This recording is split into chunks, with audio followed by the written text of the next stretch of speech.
rough for Natlan lately. There are more and more commissions from the Adventurers Guild, and they're all related to the Abyss. Just waiting around won't do us any good. Let's go and see if there's anything we can do to help.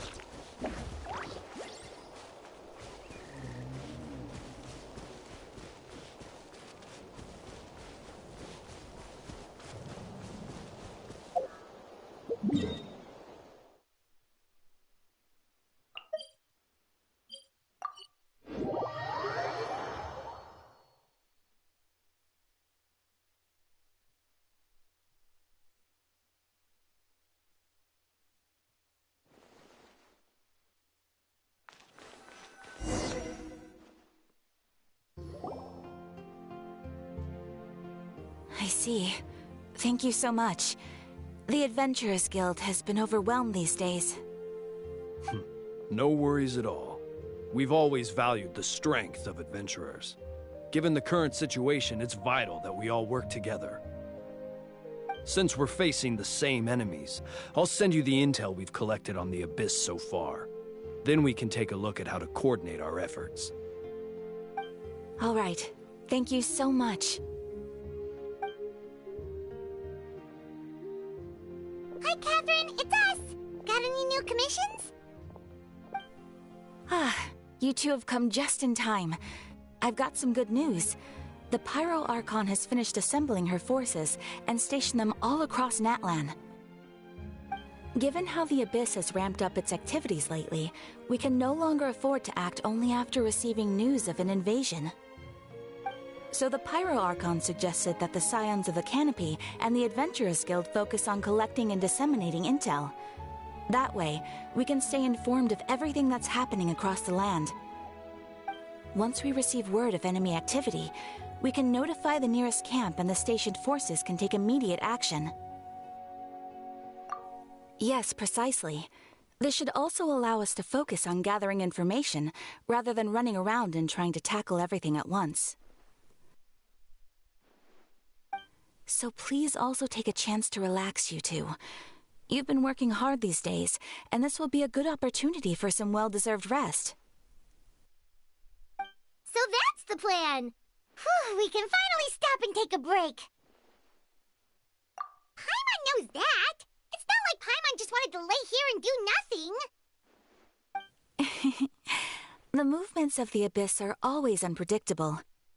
There have also been times when it suddenly became more active in the past. The people here generally see it as something like an acute natural disaster. Once the disaster is over, everyone will return to their normal lives. We just all hope that day will be sooner rather than later. Oh, right. Most people have no idea just how bad the situation has gotten in the Night Kingdom.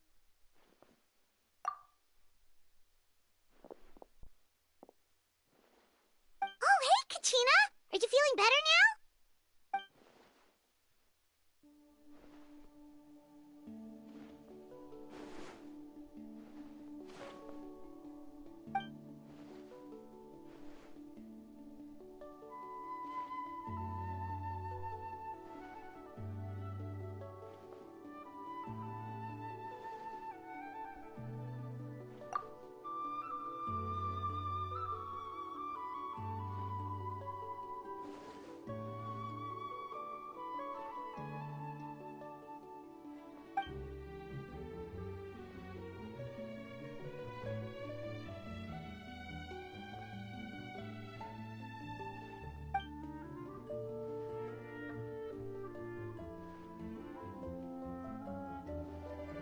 Wow!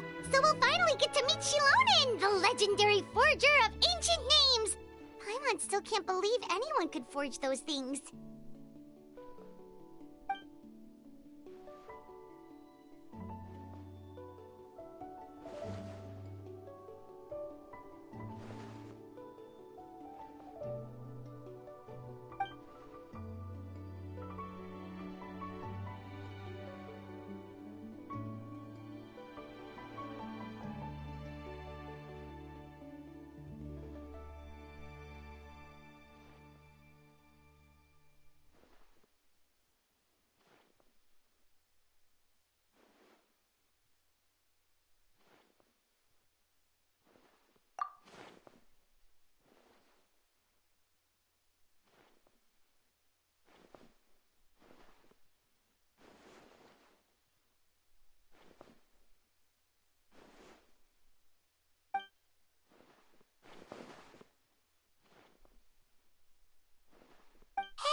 yourself, Kachina. After all, you're already a victor of the Night Warden Wars.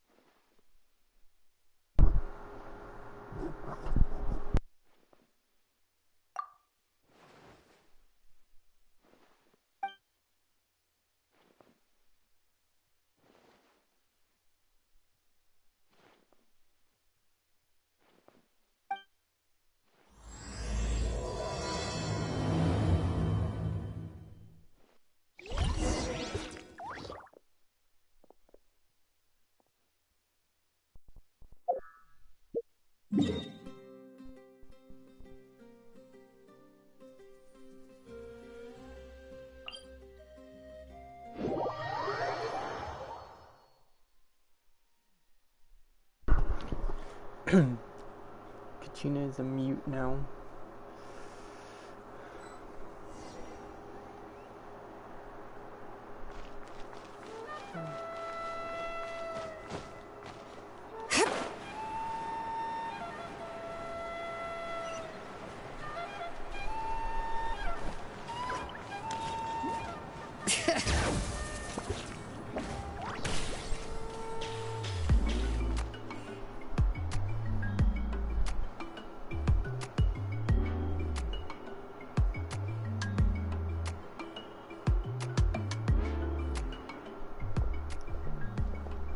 Jilon and I brought the person who needs an ancient name. He's super amazing and I've already learned tons of stuff from him. I can vouch that he's really worthy of a hero's name. Ah, yes, so I've heard. So young, and yet you've already got quite the reputation. Wait, are you Outlanders? Maybe. Yep, we're travelers who just arrived in Natland not too long ago. No, I mean, I was aware that you're travelers. It's just no one told me that you're Outlanders. Huh? You're saying the Pyro Archon didn't tell you? No, the only thing she said is that a new hero had pledged himself to the plan. But we'd need to forge an ancient name to ensure he'd be able to return safe and sound. And she did mention that it would be quite difficult to forge an ancient name for them, but at the time, I thought she was just commenting on my skills. But I seem to understand where the true difficulty lies now. Are you upset? Oh, I wouldn't go that far. I'm used to it, really. I just need a moment to process things. The Pyro Archon's requests are always difficult to fulfill, and we used to argue a lot. Honestly, it's probably for the better that she didn't bring this up at the time. Anyway, I can't argue with her if she isn't here, and it'd be pointless to take my anger out on someone else. But, just because I understand her rationale doesn't make me any less upset. After all, she must have known that forging an ancient name for an Outlander is an impossible task. It's impossible? As you probably know, an ancient name is a symbol of a hero's spirit and glory, which grows even richer and heavier as generations of successors inherit it. We forge ancient names by engraving the heroic deeds of an individual who will become the first hero of that particular name. I have plenty of deeds under my belt. Yeah, I saw countless feats recorded in their adventure handbook. It felt like they could do anything. But they were all performed outside of Natland, correct? You got a problem with that? Yeah, that's right. Then those deeds haven't been recorded by the Night Kingdom. To take it one step further, even if you had performed heroic deeds in Natland, as an Outlander, your actions still wouldn't have been recorded by our lands. Only memories and experiences that have been acknowledged by the wild can be used as the basis for an ancient name.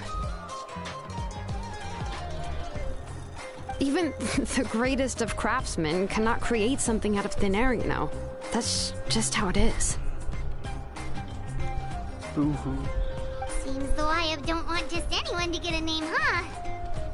Malika, of all people, should know better than anyone. Yet she's still entrusted the task of forging the ancient name to me. Oh, Paimon gets it. Nobody's happy being asked to do the impossible. Why do I feel like this has happened before? I think last time Jelonin just ended up running dozens of laps around the hills nearby. Ugh, don't remind me. Let's just focus on how we can pull this off. How to achieve the impossible. You mean you're already willing to accept the task? Well, what else can I do? What's happened is already done, and it's not like I can outright defy the order of my Archon. If she gave me this order, then she believes the ancient name is an indispensable part of her plan, and that I'll be able to find a way to make it happen. In other words, the order is an affirmation of my abilities. Whoa, not only has she accepted the task, but now she's looking for silver linings? Maybe that's just how much she and the Archon trust each other. Yeah.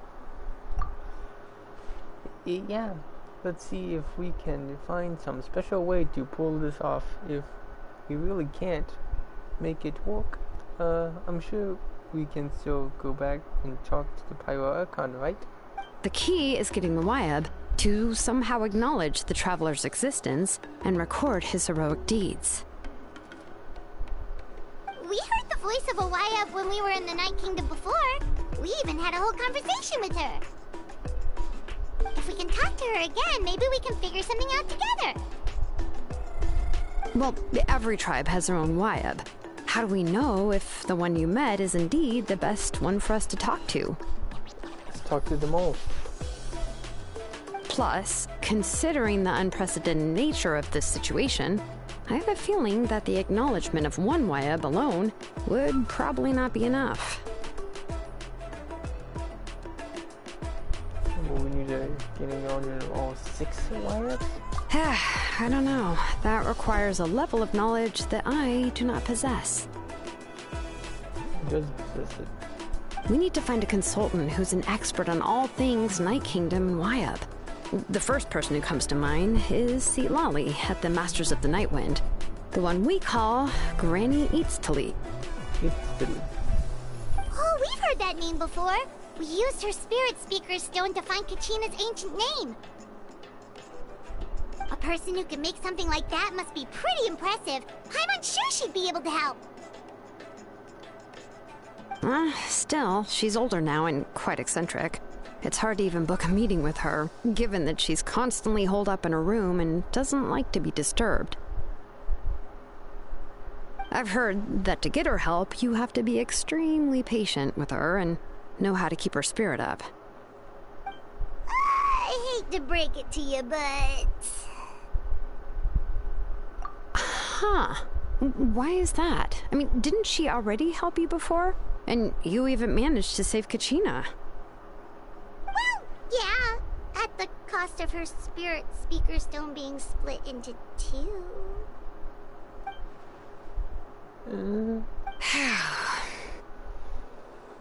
Great going, Malika. We're already off to a rocky start here.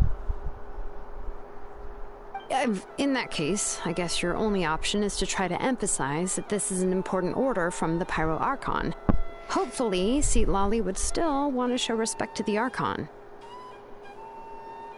I'll also write you a letter on your behalf. If you can find someone to deliver it and mention some good things about you, then that should help too.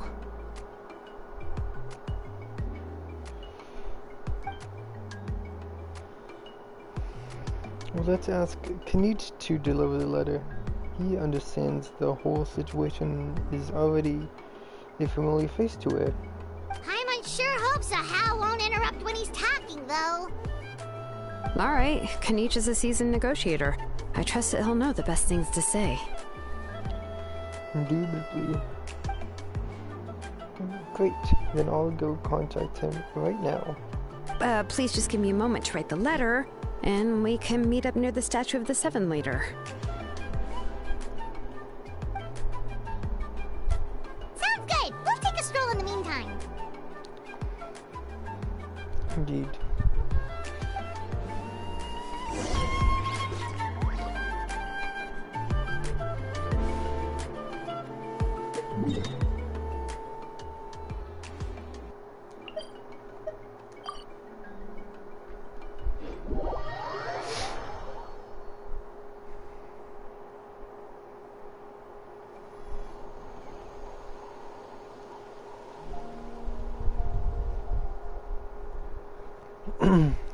We meet again. Kachina told me everything. I'll deliver the message to the Masters of Nightwind and convince Citlali to give you a chance. I'll also take the chance to explain what happened to the Spirit's Speaker's Stone and offer her an apology in person. I'm sorry to put this on you, Kanich. It's just that you're probably the only person who knows how to deal with her.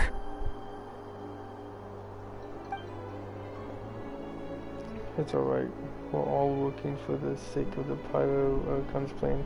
After all, everyone here understands how dire the situation has become. Oh, wait, so Kachina and the Traveler also know about the plan?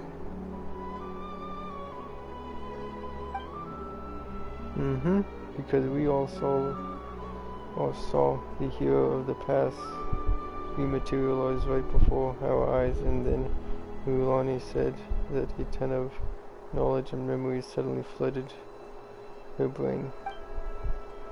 Archon explained everything when we came back from the Night Kingdom, including the reason behind the appearance of the hero, as well as the current state of the Night Kingdom. Right! She mentioned there are 6 heroes and that Shilonen is one of 4 that have already been acknowledged. Oh, well, then I suppose there's no need to keep any secrets between us. Having companions walk by your side is perhaps the best solace when facing such a bleak reality.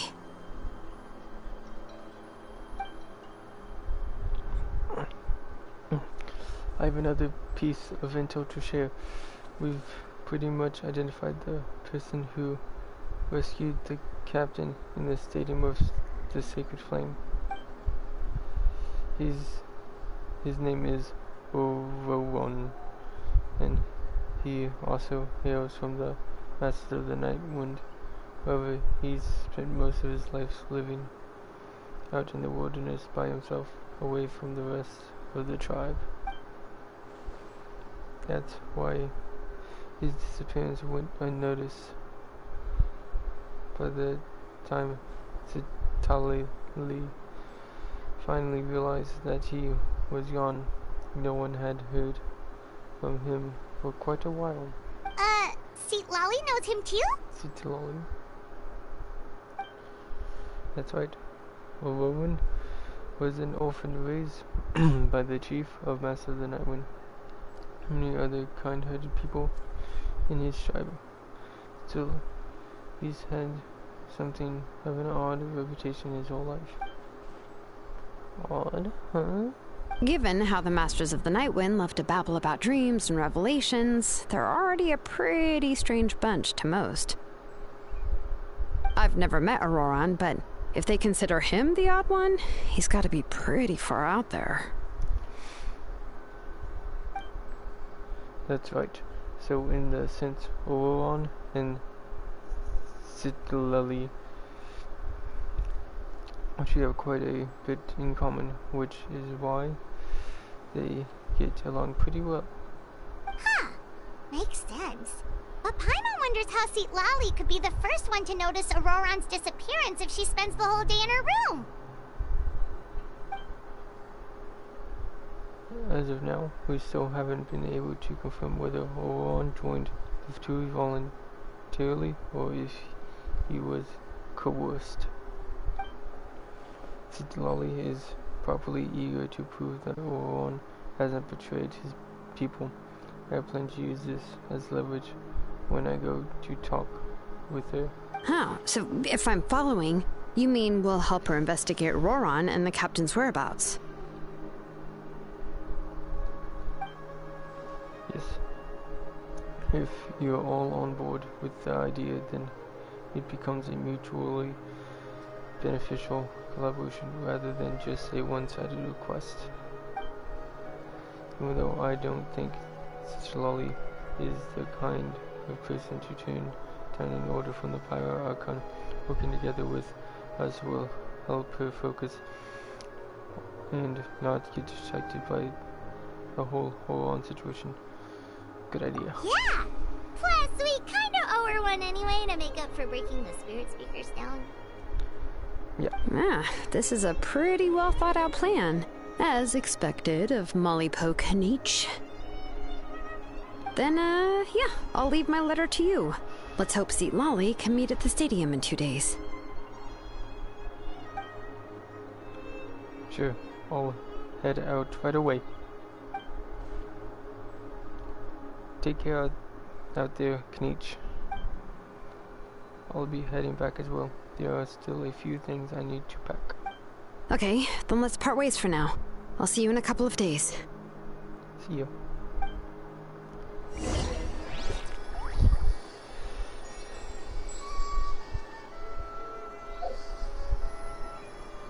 Okay.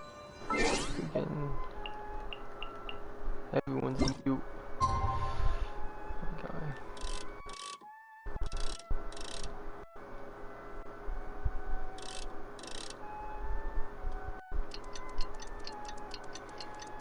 Hopefully that's good.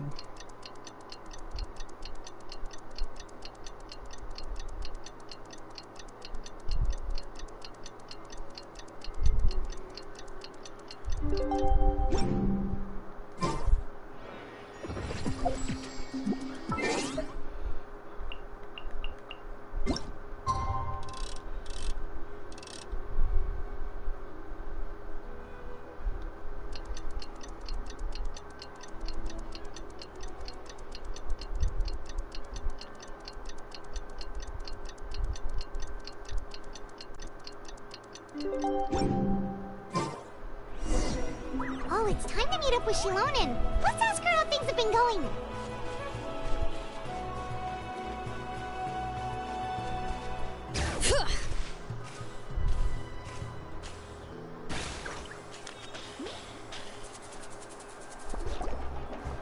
Hey, Shilonen, how's everything going?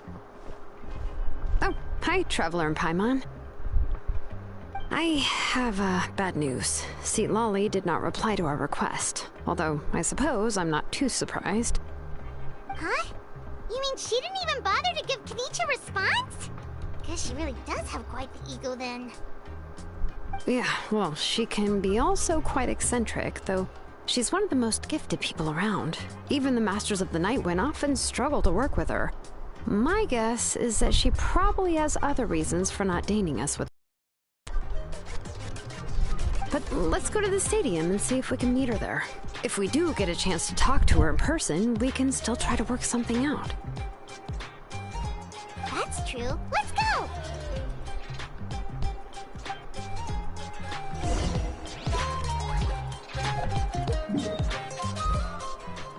The stadium. Wrong button.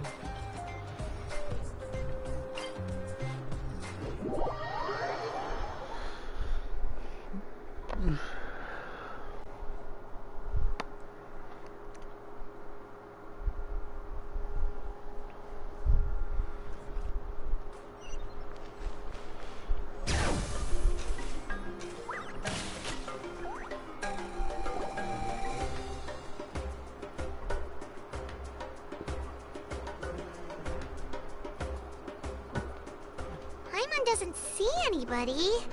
Seems she's just not gonna show up, huh? Sag.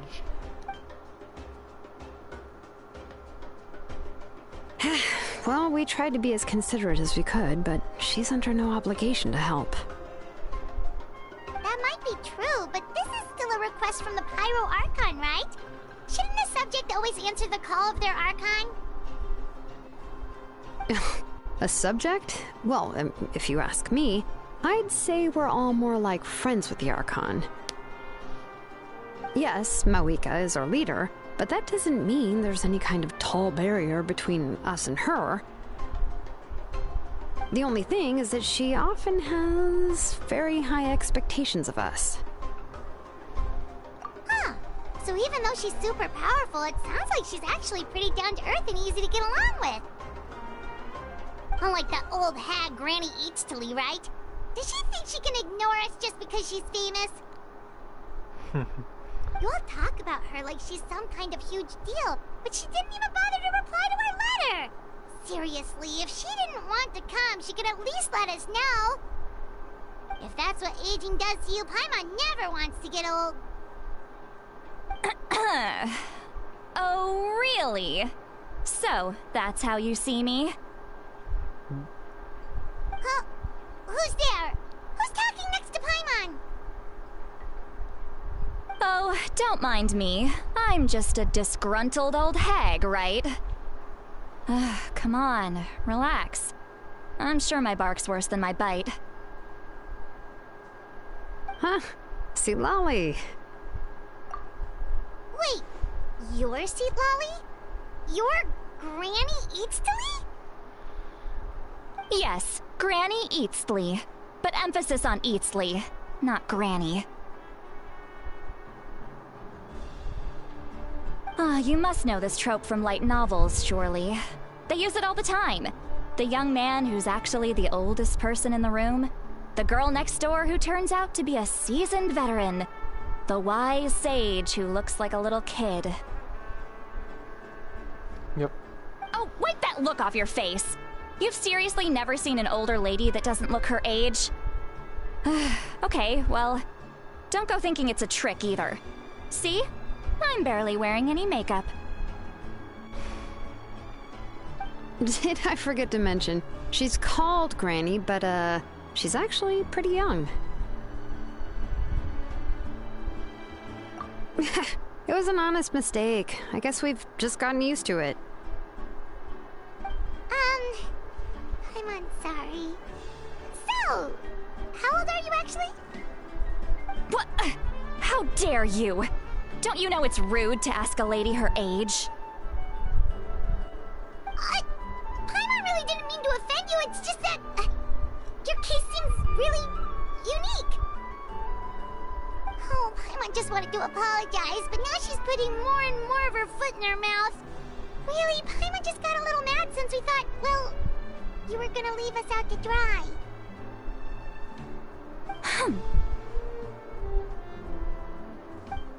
It was my idea to invite you here, Seat Lolly. So if you're upset, you can just take it out on me. All right. I was only joking. I didn't mean to chastise anyone. There's really no need to take all this so seriously. If anything, I'm gonna feel awkward if we keep this going. I received Kenichi's letter and was planning to attend this meeting. Since I had already decided to come, I figured there was no need to draft a reply that simply said, "Understood." Besides, just showing up is the most important part, no? But, of course, it's also natural for people to get held up by one thing or another as they're trying to leave the house. It certainly was a bit awkward to see that everyone else had arrived before me. At first, I was thinking of quietly sneaking over, but since you were already here waiting for me, I started to think about how I should phrase my apology, only to hear you all talking smack about me.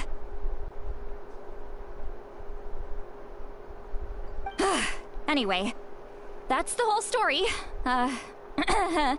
Honestly, it's not like I owed you an explanation anyway.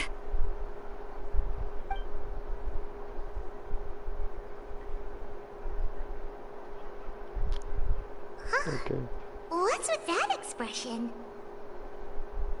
Was she feeling embarrassed just now?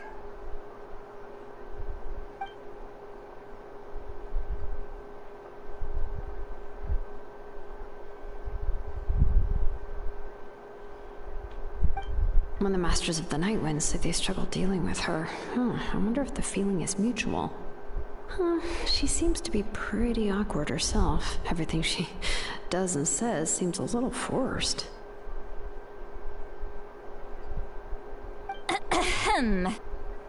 Anyway, Shilonen, I heard that you require my help in crafting an ancient name. Correct. The situation isn't like anything we've handled before. Let me explain.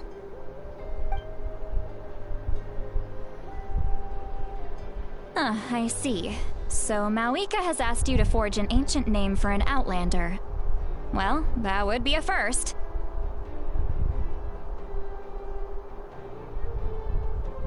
And you've also heard all about Auroron. I must say, he's always been a good kid. I can't see him joining the Fatui of his own volition. He must have been coerced somehow. Yeah, that's what we came here to ask you. We'll help bring Auroron back if you help us solve the problems of forging the ancient name. What do you think?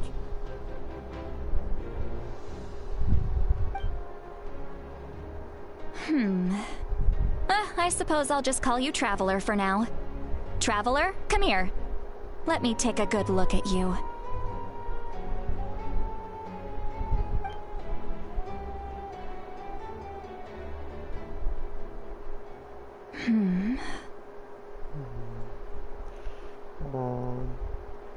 What's a skibbity? Wealth leads to unending conflicts between people. Yet you alone transcend the value of gold. Baleful thunder and wrathful waves bring terror to mortal hearts. Yet again and again, you've braved them to find new worlds. Oh, shucks. Thank you. A weary yet free soul. Even the most verdant leaf in the forest will pray for your happiness and safe passage. What the Sigma? What was all that supposed to mean? Those are all the things that I could see in you. You've experienced far more than even most mortals could dream of. You possess the heart of a sincere hero, along with the conviction to lift a torch above your head and walk headlong into the night. What does that mean? Huh? Don't move. There's something here. Huh? What thing? Don't scare Paimon. Is the Traveler gonna be okay? Shoo! That should do it. You've just returned from the Night Kingdom, so some fragments of souls were still stuck to your body. No need to worry. I've just cleared out the last of them.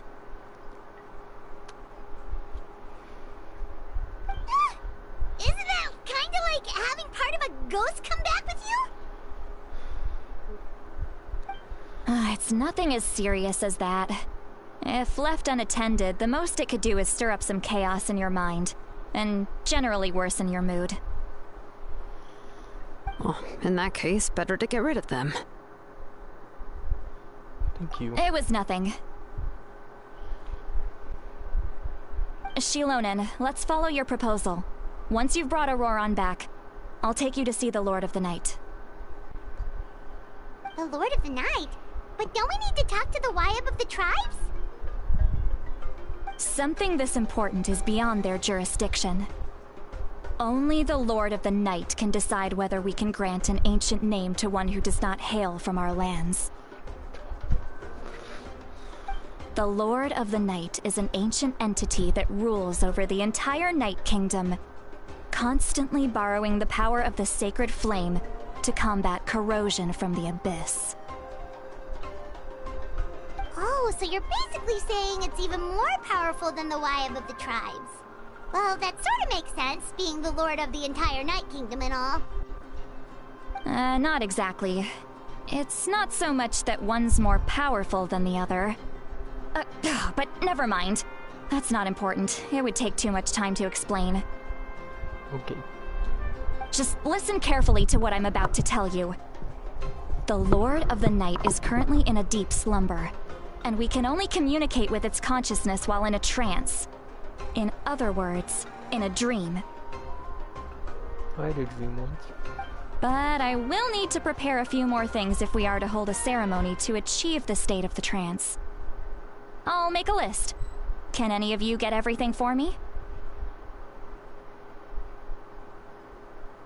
I can go. It'll probably be a long list, so better leave it to someone who knows all the local vendors. Sounds good. Then we'll go with St. Lolly to track down Auroron.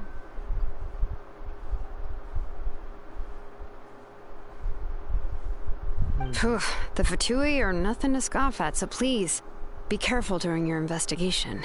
If you need any help, just come find me. Aye, Captain. Yep, we'll be sure to play it safe.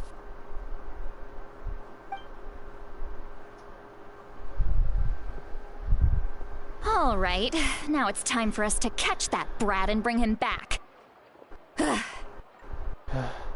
Oh, I'm sorry I made you wait earlier. It was actually because I decided to swing by Auroron's place to look for clues. He has always lived alone, and I found a broken jar in his house. There was also something off about his phlogiston aphids, which I assume is because their keeper has been gone for quite some time. And interestingly enough, I saw some slash marks in the house that did not match any of our local weapons. My guess is they were left by Snezhnayan arms. Oh, sounds like the Fatui broke into his house and took him hostage. That's no good. But why would they kidnap a kid who just spends his days living in the country and raising aphids? He's only in his 20s. What would they want with him? That's not to say that I believe he's totally innocent, of course. Since he's the only one who was kidnapped out of everyone in Natlan, he must have done something to attract their attention. That is true. In any case, we'll get to the bottom of this once we manage to get him back here. I'm truly sorry to put you two through all this trouble with me. But please help me get him back. Okay. You can count on us! All right, then let's start by heading to where Auroron was seen last.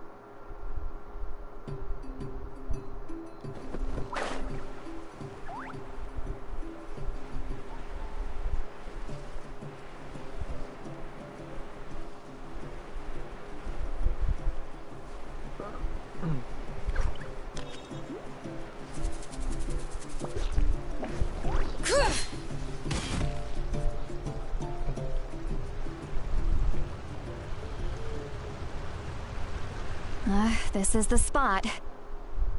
An eyewitness claimed to have seen Auroron speaking to some Fatui soldiers here. I don't know how much you're willing to believe me, but Auroron really is a good kid. I see no reason why he'd suddenly get involved with the Fatui.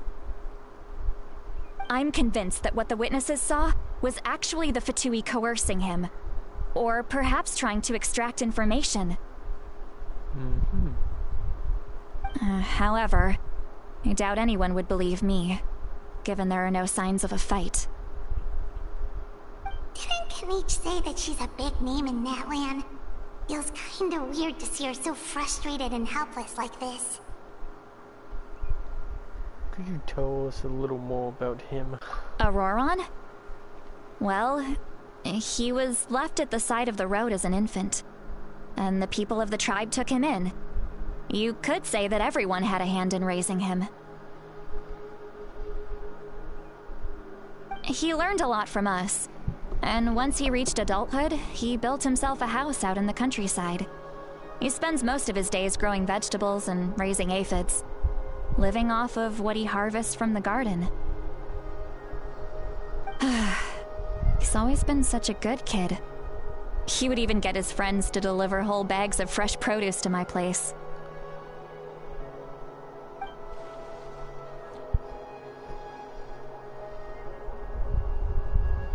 Oh well, let's keep looking. He can answer all of our questions once we find him. That's true. He's been raising phlogiston aphids for a long time, and since they were disturbed, they secreted a special type of phlogiston. We can use that substance to track his movements. Let's follow the phlogiston trail. Huh? What trail? Paimon doesn't see anything. Oh, right. I forgot your eyes don't naturally perceive such things. Here, give me your hand.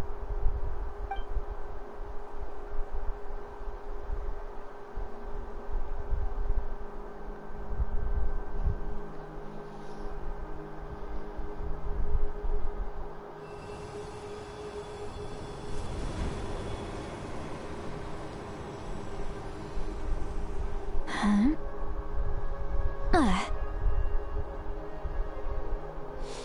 How about now? What do you see? I can see the trail now. Whoa, Paimon can see it now too! Let's go. That's right. I used a spell to temporarily transfer a portion of my senses to you. For a short while, you'll be able to see the phlogiston too. Let's go. Wow, you can even share your senses with us? First time Paimon's heard anything like that. It requires a very rare spell that most people aren't adept at. But don't worry, it's a cinch for me. Between the two of you, it seems the Traveler's senses are a bit stronger than Paimon's. T? When I held your hand just now, I could sense that you've got a great affinity for phlogiston. You're extraordinarily gifted. Aw, shucks. Anyway, we'll need to use our vision now to track down Auroron. Good luck, you two. Over here, this way! Sweet Lolly might say a lot of deep and confusing stuff, but this spell of hers is really something. What was that? What was that? What does she mean by deep and confusing? As far as elderly shamans go, I'd say that I'm already pretty easy to talk to.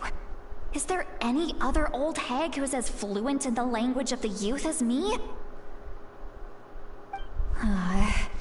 But is my way of speaking still not trendy enough? I've already tried my best to match their speech patterns. But given the looks on their faces just now... Or perhaps I'm still not fashionable enough? But that can't be, right? Ugh. Don't tell me they're still getting the impression that I'm super old-fashioned. Huh?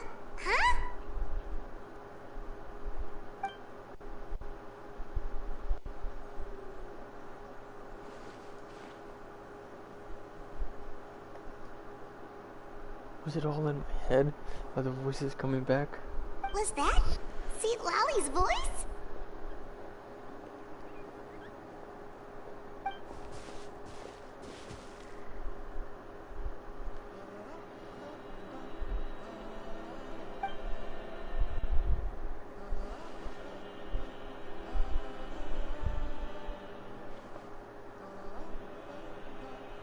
Side effect of the spell she cast.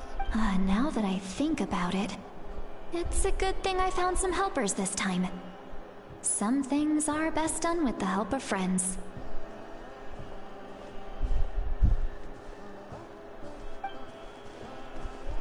So we can now hear thoughts through telepathy.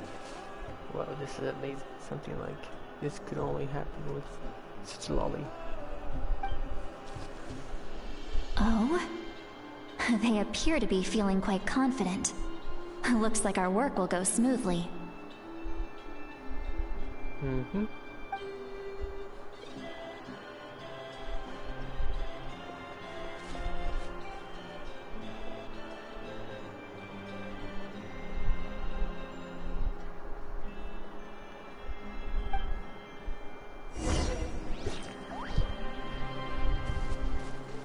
bit weird.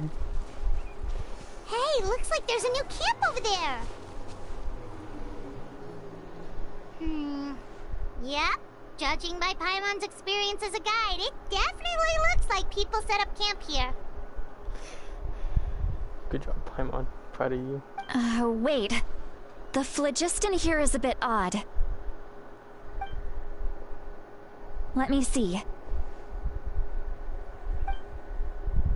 Paimon sees a small shape here.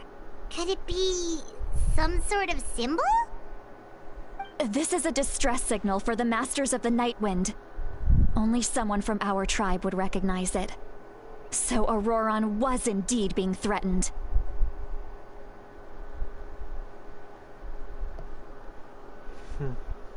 That's no good. We've got to find him. Fast. Leaving such a subtle mark implies that he was trying to be discreet. In other words, he was probably under the Fatui's watch. If they notice us, we can just charge in and fight them to the death. But what if my darling grandson is also there? I can't have him caught in the crossfire. No. I've got to be careful. Otherwise he'd get hit as well. How annoying. No. No, I've got to stay calm and keep my composure.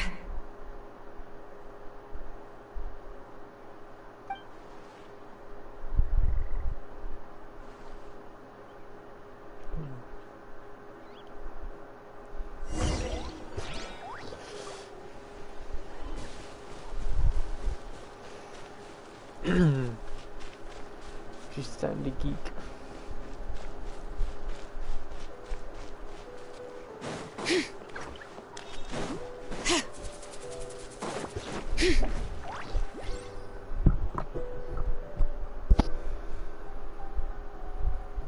There are traces of people staying here too.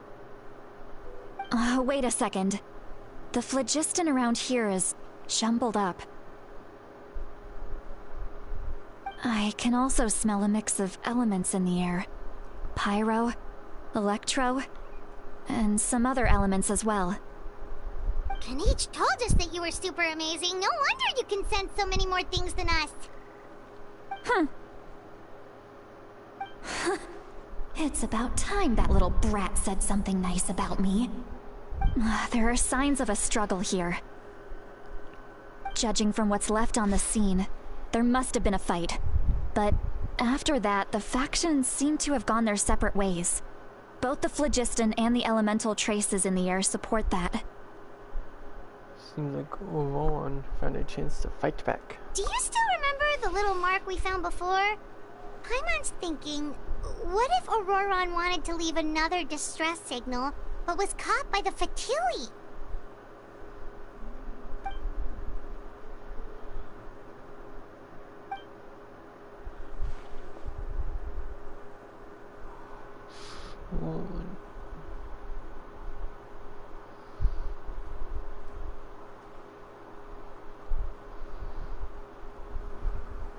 Given there are two signals leading from here, we should split up as well.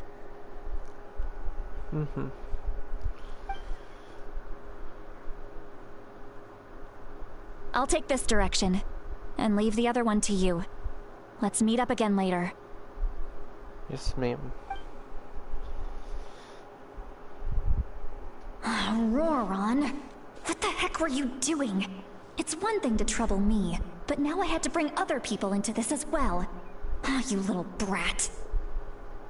And off she goes.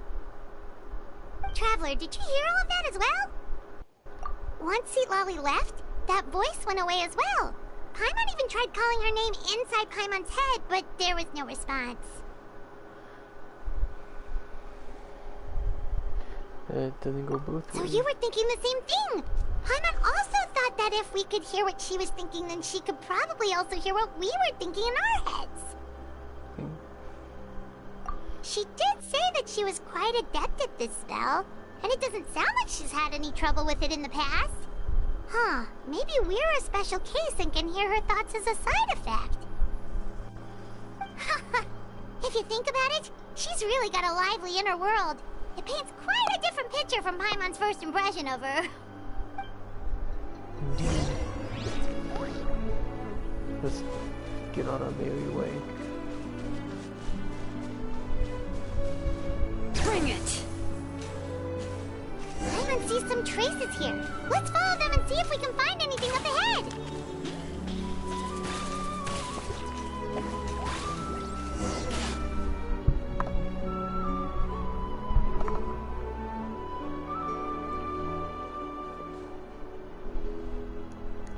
There are traces of phlogiston here, but...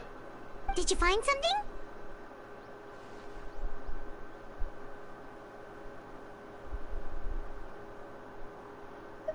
Huh.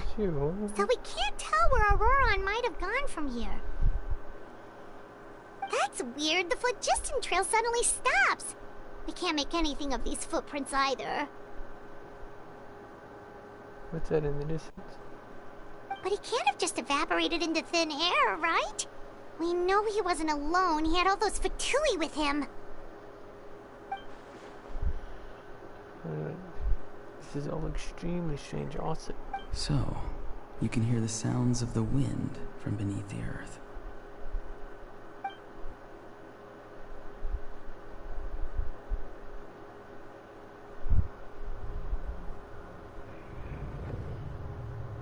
Whose voice is it?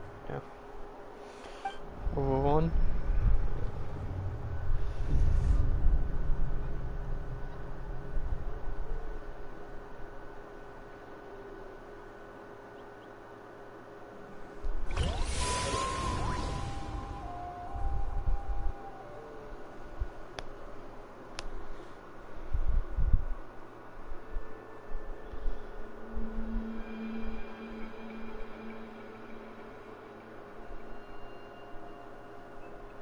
Kingdom? Where did I get? Did I die?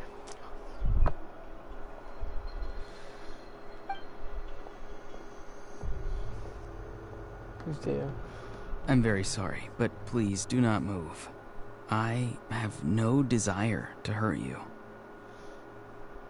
Okay. You have a nice voice. I apologize that our first meeting has to take place like this. It's just that you're much like one of those animals with ears that perk up as soon as it senses danger in their environment. And given your combat proficiency, I would not have been able to gain an advantage over you if you were anywhere else in the world. However, you're now in the Night Kingdom, a familiar domain to the Masters of the Night Wind. Hello, traveler. I'm Auroron, the one you've been searching for. But what does this mean? Have you escaped the Fatui's custody? Ah, the Fatui's custody.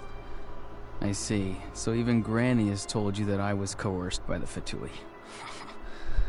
I'm afraid you've been brought here by a lie, like a false omen in the lingering smoke. My friend and I only left those traces to lure you here. Deceiving you was never our true intent, however. It was simply the fastest and most feasible way for us to set up a meeting. No. No. Greetings, traveler from afar. No. No. Be careful with this traveler. His soul is temporarily restrained by us, and it appears to have become more fragile in the process. It's taking all my concentration to hold on to him. It was I who tasked Auroron with leaving the traces to lead you here, and I who used the Master's ritual to bring your soul to the Night Kingdom. So you are working together? I've heard much about you from the past encounters you've had with my colleagues. Given the present situation in Natlan, I would like to sincerely request a formal meeting with you, in person. I will use the opportunity to explain my goals and motivations to you, as well as why I mistrust Malwika, the Pyro Archon. Malwika. I believe there is little reason for you to blindly follow her plan. Now if you take off that mask, I want to see your sexy face. If you would like to hear our intel, then find us to the east of the stadium. But remember, not a word of this to anyone. I would like to avoid any further conflict. East. Okay, yeah. Okay. You will see me again once you return to reality. No matter what I say, please, help me keep this a secret. This is all to avoid dragging Granny into this conflict. Okay.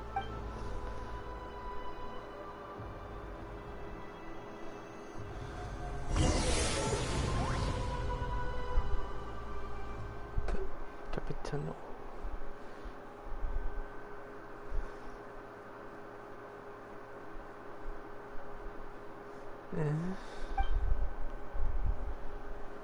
Hey, what happened just now? You suddenly collapsed and stopped responding. Yeah, I'm fine. Someone forcibly moved from my body just now. That would explain why I couldn't hear Pyman at all. Hey, why are you sitting on the ground? Are you okay? Yes. See, Lolly! He froze for a moment and then just collapsed to the ground. Could it have been those leftover remnants from the Night Kingdom? Do you have any itches or pain anywhere? I'm just a little lightheaded. Don't worry. We can take a short break. Sorry, I know I asked for your help. But had I known you were feeling unwell, I wouldn't have taken you on this trip with me. It's not your fault. Truthful enigmas, relations for what they did. Should I trust? Yes, the captain is a pretty cool guy. I would trust the captain.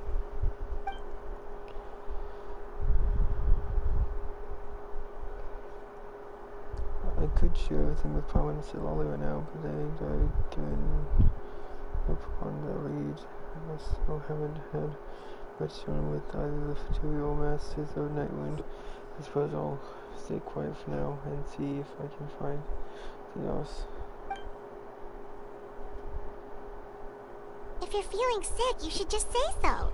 See, Lolly should be able to, exorcise any ghosts or weird stuff that you picked up in the Night Kingdom.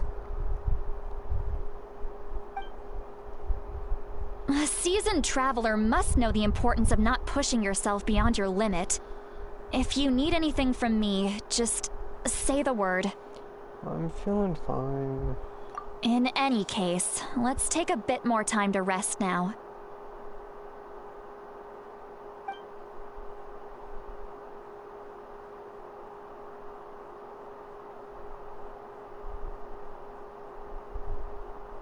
Need to be more careful next time.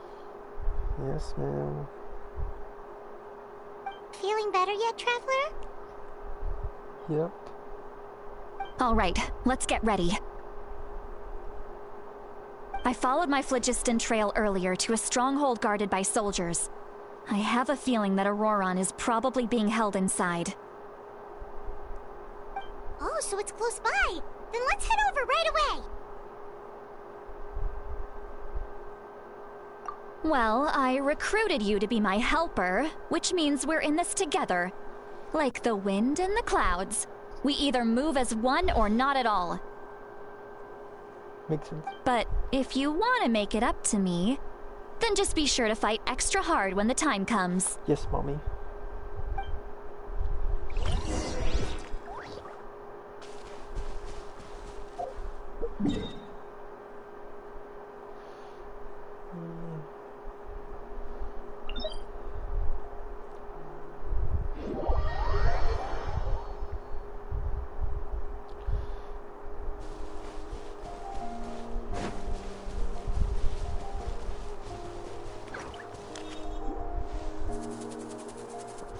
Look over there. Over where? Huh? Paimon thinks she sees someone in the middle of the camp.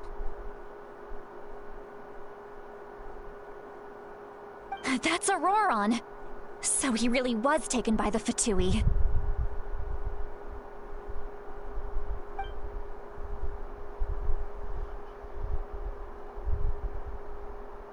All right, we'll take the lead.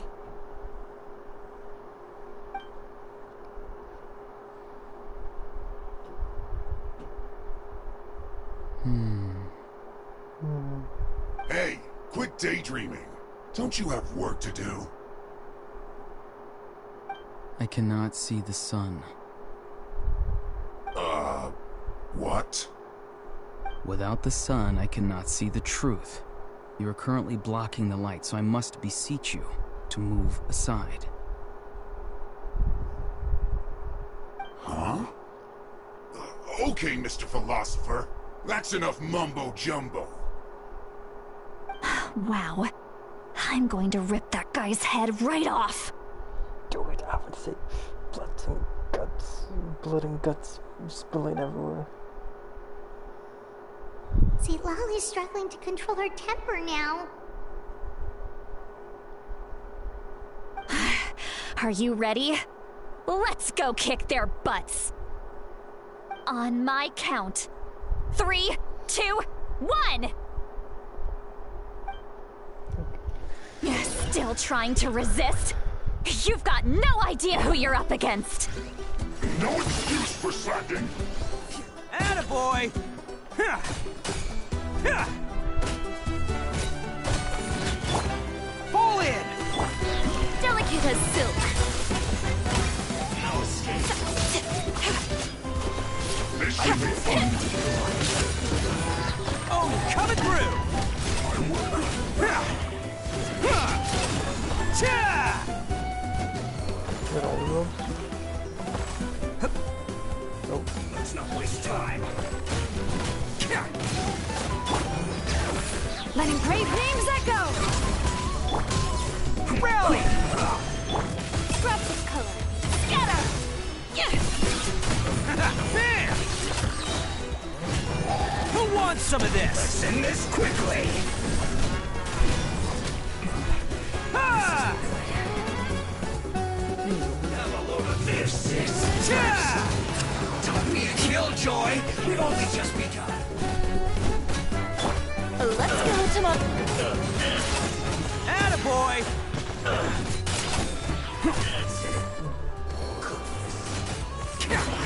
I see through you. Let the mountain's veins boil! Advance! Collect myself. Everyone on me! You can't run! Well, Delicate as silk. miscalculate. Roll!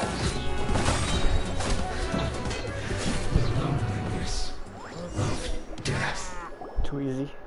Auroron! Granny! Paimon knows she's called Granny Eatsley, but it's still kind of weird hearing someone actually call her Granny. And greetings to you too, Gramps. What? I'll have you know, I'm a healthy 500 years old. What did you just call him? Gramps? Is that not right? You're Granny's friend, are you not? You seem to be approximately the same age as her, so I figured you've got to be Gramps. How many times have I told you? It doesn't work like that. There are a lot of people who look about the same age as me. You can't go around calling everyone Gramps or Granny. Oh, wait. He's not a child, is he? Don't tell Paimon he's one of those people who look like an adult but are actually only 8 or 9 years old. Oh, your words have pierced my heart like a thorned vine. Given how hard those thorns are to remove, I may just need to find a pair of tweezers. Why are you so upset? You can just say yes or no. Of course I'm not a child. It's just Granny always taught me to show gratitude where it's due. And since the Masters of the Night Wind raised me collectively, I basically see everyone above a certain age as an elder I should look up to.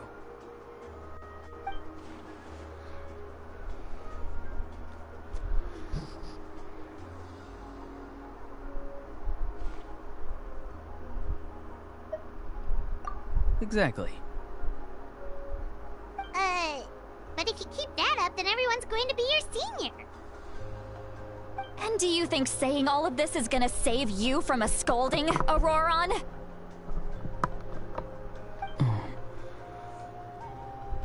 Haven't I told you 100 times since you were a kid? Heed the 3 warnings. Be wary of beasts prowling around, scammers looking for their next victim, and strange people who appear out of nowhere. Strange people. Oh, so you do remember, and you just chose to ignore them.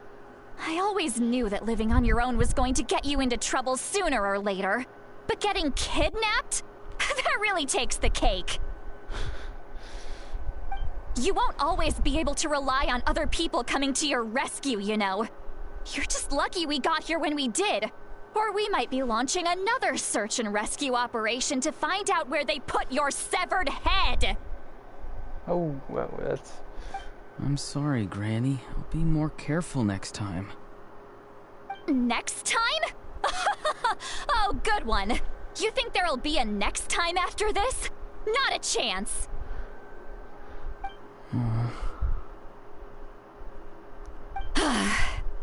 They didn't hurt you, did they? No, they just asked me a lot of questions about Natlan's terrain and made me draw a map of the ley line distribution. Okay, now answer me honestly. Were you the one who helped the captain escape after his battle with the Pyro Archon? Yes. So why did you do it? Because they said they would need my help from there on out. They also said that if I refused, they'd just come to you, Granny, and they'd already figured out a way to make you do their bidding. Hey! I'm no ordinary Granny! Would they really dare to come after me? And you! Did the gods give you a brain just for you to not use it? Did you really believe everything they said at face value, and not stop to think? Thankfully, the Pyro Archon only asked that we find the mysterious individual from the Masters of the Nightwind, and didn't slap your name on a wanted poster. Don't think for a second that she doesn't know what's happening. Even if the truth that you see will soon manifest into reality, there is still no need to preemptively panic. Have you forgotten the words that I've taught you? I'm sorry. Forget it. We can submit the details of this camp and the defeated Fatui as evidence of your innocence. Let's clean this place up and get back to the city. Auroron, you better remember this lesson well and seriously reflect on your actions. Also, once we return to the city, come to the speaker's chamber with me. I'll need you to explain everything. Sounds good. Should I bring some of my homegrown vegetables as well? Your vegetables? Yes. I grow a lot of fresh produce in my garden. I hope the Pyro Archon won't be too picky about the selection. Now's not the time to be thinking about that. If you do come face to face with the Pyro Archon, the first thing you should do is... recite the 3 warnings. Huh? No! You should emphasize that you were not in cahoots with the Fatui! How exactly did the Masters raise this guy? Oh, right.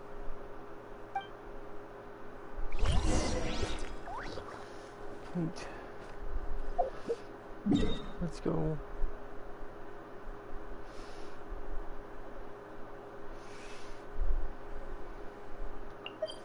Can you just, like, visit the captain now?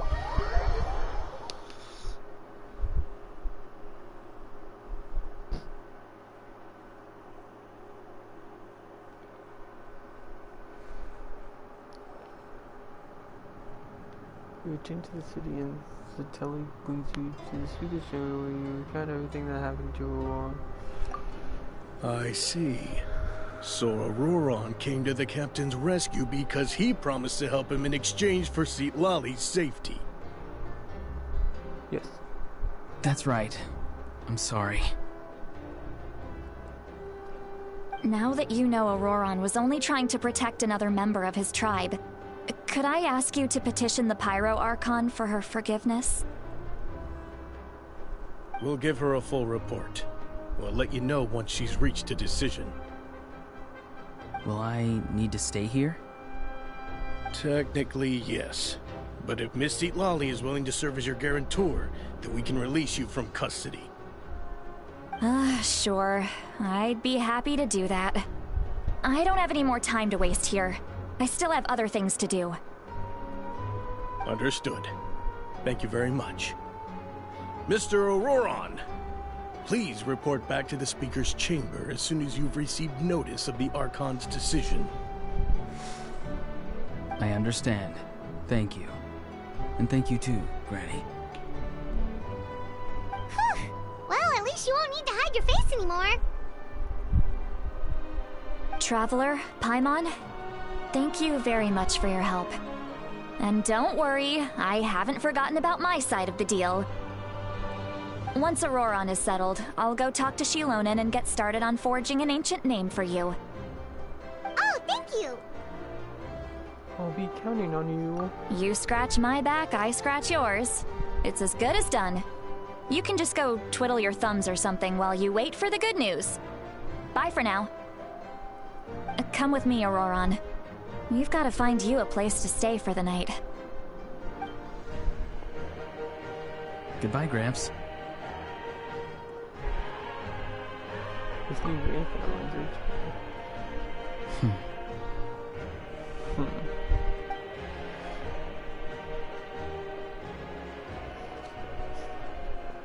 Great promise.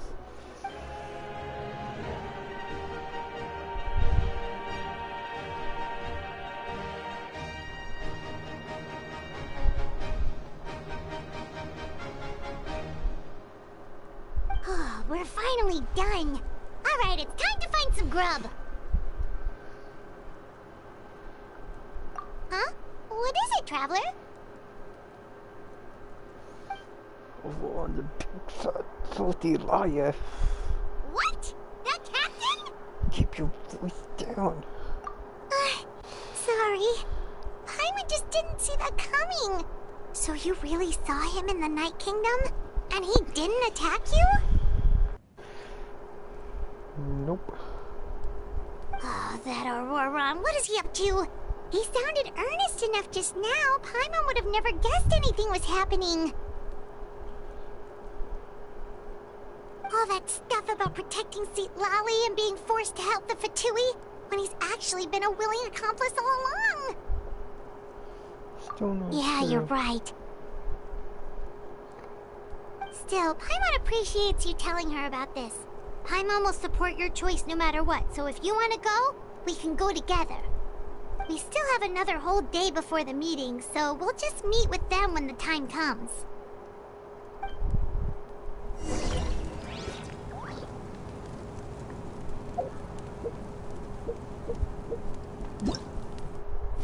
The wrong thing. Wrong button. 20.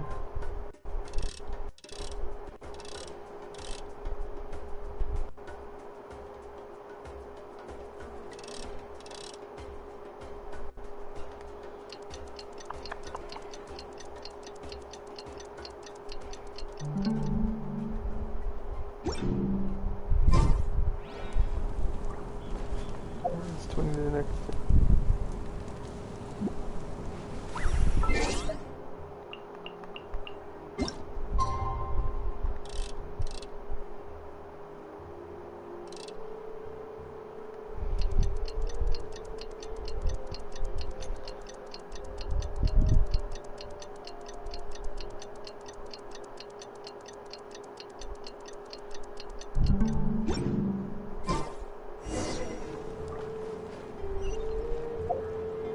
That location.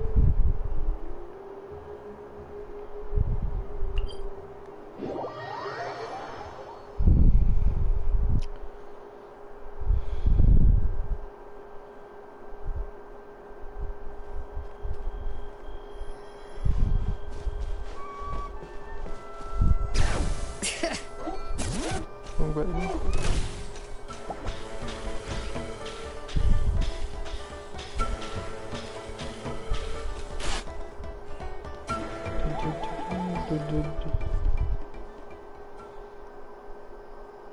Okay.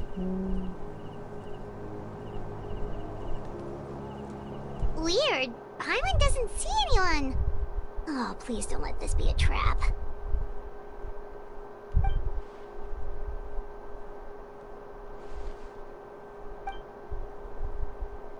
What was that? Good evening. Nice to see you again. It's you. You shouldn't pop up from behind people like that. What are you, a ghost? I'm terribly sorry. It's just a force of habit. And what's with you apologizing all the time? You sound so polite and honest, but you're actually doing shady stuff behind people's backs. You're right. Granny tells me that too. Huh. Come to think of it, you remind me of her. Sometimes you two sound really similar, you know. Dosh chucks. Oh, so you're gonna call Paimon Granny too now? Well, I could. So what's the purpose of this meeting?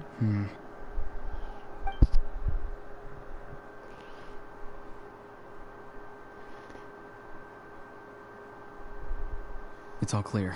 Over to you. Excellent.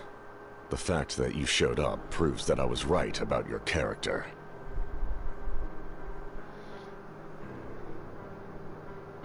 Oh. Yet, there's been a lot of talk about you. Child told me that you're passionate about the unknown and willing to take risks. Rather than facing you as an enemy, I would much prefer to bring you to my side. Okay. If we allow the current state of things to continue, we will inevitably clash. And that's a scenario that I'd very much like to avoid. Why? I've long heard of your exploits across the nations. Though you have crossed swords with my colleagues many times, I know that you are by no means an unreasonable person. And once you've learned the truth that the Pyro Archon Malwika would never willingly share with you, you may just find it in your heart to consider my proposal. I assume you've already been informed of the Pyro Archon's plan. In order to defeat the Abyss and save Natlan, she still needs 2 more heroes to appear.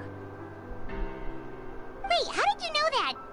Never mind. Guess that's not important now. I've long kept a close eye on her plan. To be frank, it's an exceedingly risky plan. Will the heroes really appear? And even if they come to her, will their power be enough to drive the Abyss back? If any part of the plan goes awry, all of Natlan, even all of Teyvat, will pay for her mistakes. Now, you may have been led to believe that this is the only plan available to her. But what if I told you she's had another emergency plan all along, the details of which she has chosen to keep hidden from you? An emergency plan? Yes. A way to keep Natlan intact, even if her original plan fails. But given the painful cost of its execution, she has chosen to keep it as a mere backup plan. Whether this stems from hesitation, fear, or even naivete, I cannot say. But Natlan cannot afford to wait until she comes to her senses. My fear is that given the enormity of the decision, she will be reluctant to confront the dire reality we face until it is too late. There will be no time left to execute the backup plan, and all of Natlan will be lost to the Abyss. We have to make the decision for her, here and now. That's just your speculation. Yeah, do you have any evidence for all this? Just telling us a bunch of scary stuff isn't enough, you know. Besides, wasn't it you who tried to seize the Gnosis for the Tsaritsa's plan?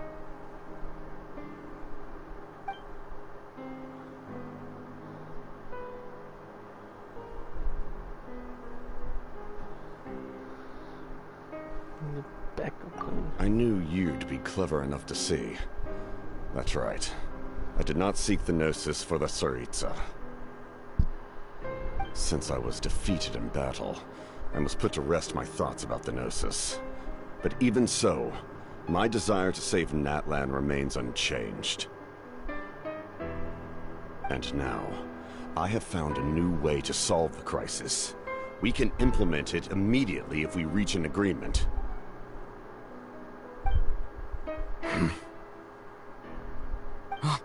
Someone's here. Huh? The captain disappeared! Something is rapidly approaching. Oh no. Something? Bad news, chump! It's your granny!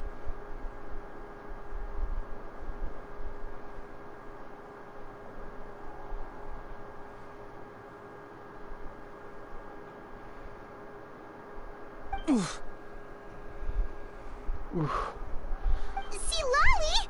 When did you get here? I knew something was amiss after we were separated. Hidden ceremonial tools, an unconscious traveler. I must say, I'm very curious about what you're up to. How dare you go behind our backs like this, Auroron? Colluding with the Fatui? Really? Oh, here we go again. Cat got your tongue, huh? You really think you can avoid a scolding just by staying quiet? I'm not trying to avoid anything. Oh, and now you're talking back. Well, go on then. Explain yourself. What the heck are you up to? I'm sorry, Granny. I feel so guilty. You! That's it! Where are my tools? I swear if I don't teach you a lesson right here and now, I'll... Wait, Lolly! Please, calm down. We, still learned a lot of info, didn't we? Like the fact that the captain isn't trying to seize the Gnosis anymore. So, maybe just save the scolding for later, okay?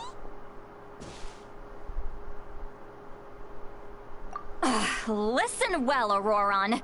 You're only getting out of this now because of the Traveler's plea. This isn't over. You hear me? You're right, Traveler. Let's go. We can discuss this more back in the city. You two keep an eye on Auroron for me, okay?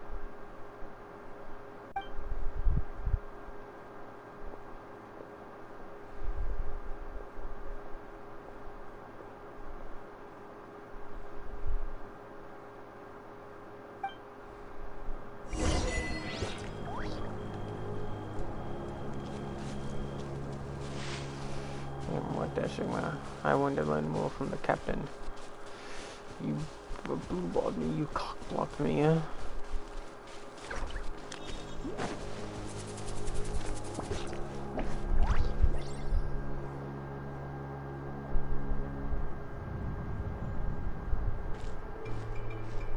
In all my years, I've never had a child cause me so much grief. Do you seriously not see what's at stake here? You've got a head on your shoulders, Auroron. Use it! Why did you help the captain? And I want the truth this time.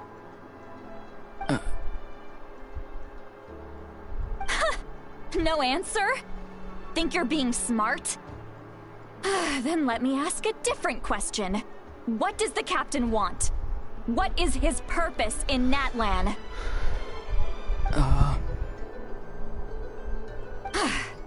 Really? You're just going to stonewall me?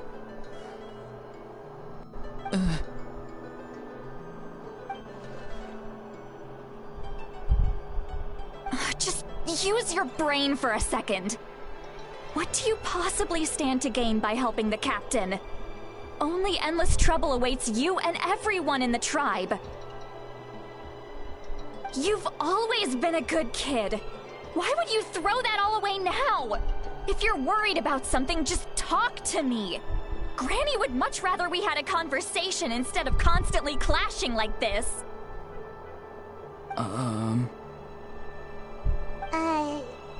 Why is he staring at us all of a sudden? I'm sorry that you have to hear all this. You're very kind. Most people would have fled by now. Not everyone can handle Granny's scolding. Oh? You dare gossip between yourselves instead of listening to me?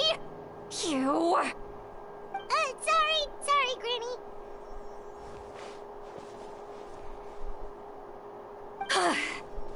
Sorry, Granny. Sorry, Granny. You know what? Fine. I'm perfectly aware that everything I say goes in one ear and out the other. You're all grown up now, so why would you listen to an old hag like me? All the right things, but then you go and completely ignore me. Well, if that's how you're going to treat me, you can stop sending Aoife over to my place to deliver your stupid vegetables! I don't need anything from you! No, Granny. Who's Aoife? A delivery person? That's irrelevant. The point is, he hangs out with this kid, so he must be no good. You kids get to a certain age and suddenly act like you know it all. There's nothing I can say to get through to you.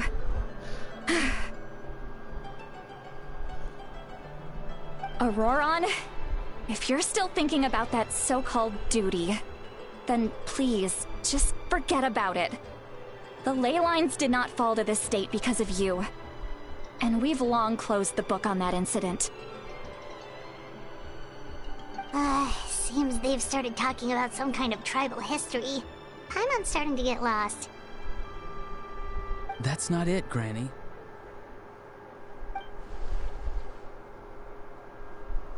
I know you tend to get down on yourself when you're upset, but I can tell I really hurt you this time.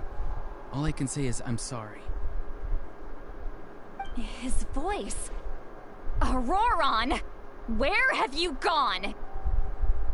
It sounds like he's somewhere super far away, but isn't he right here in front of us? I'm really sorry. It's up to all of us to do everything we can to save Natlan. So I've got to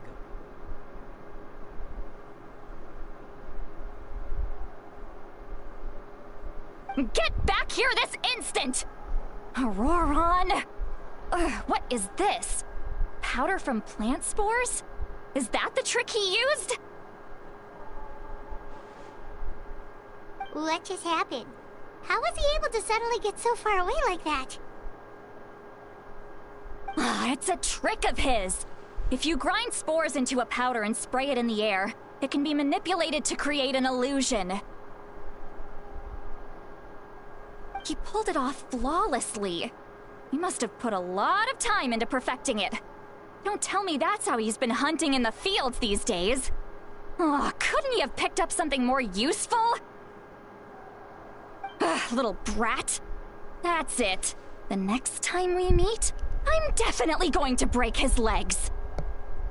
Whoa, that's a little extreme. But still, why does he feel like he needs to run from us? If his goal is also to protect Natlan, then can't we work together?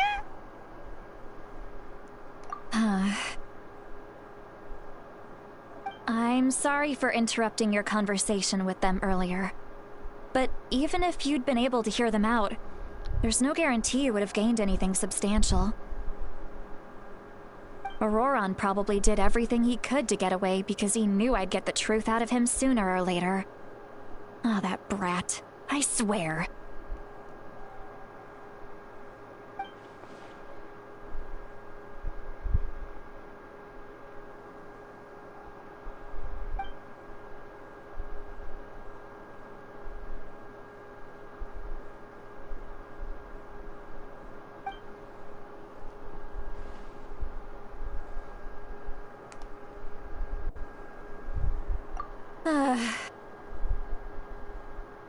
We've got quite a long walk back to the city. Let's take our time. It'll give me a moment to figure out how to explain all this.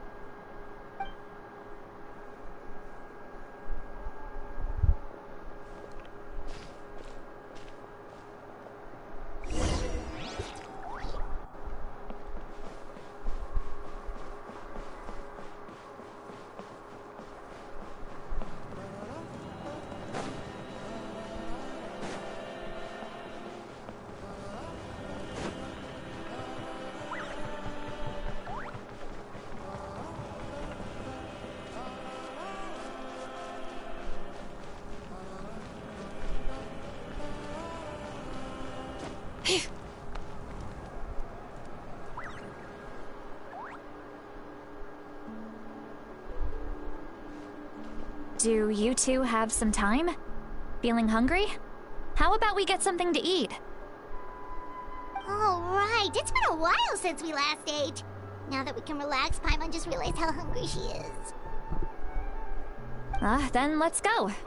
We can find somewhere to sit down and talk. Food and drinks are on me. Really? You're not gonna take her offer? That's right.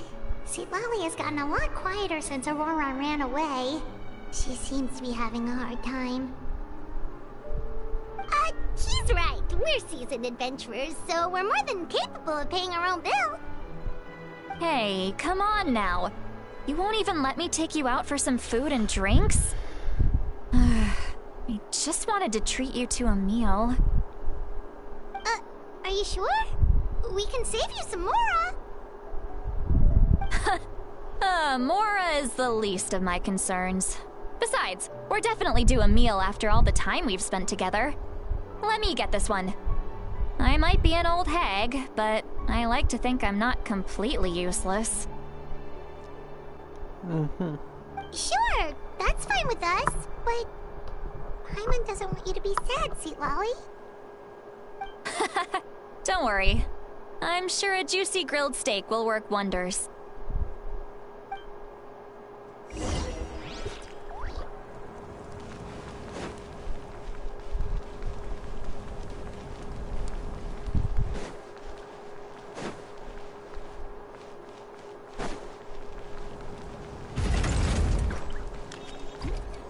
Bring it!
What are you looking at? Do you see two people standing by the door?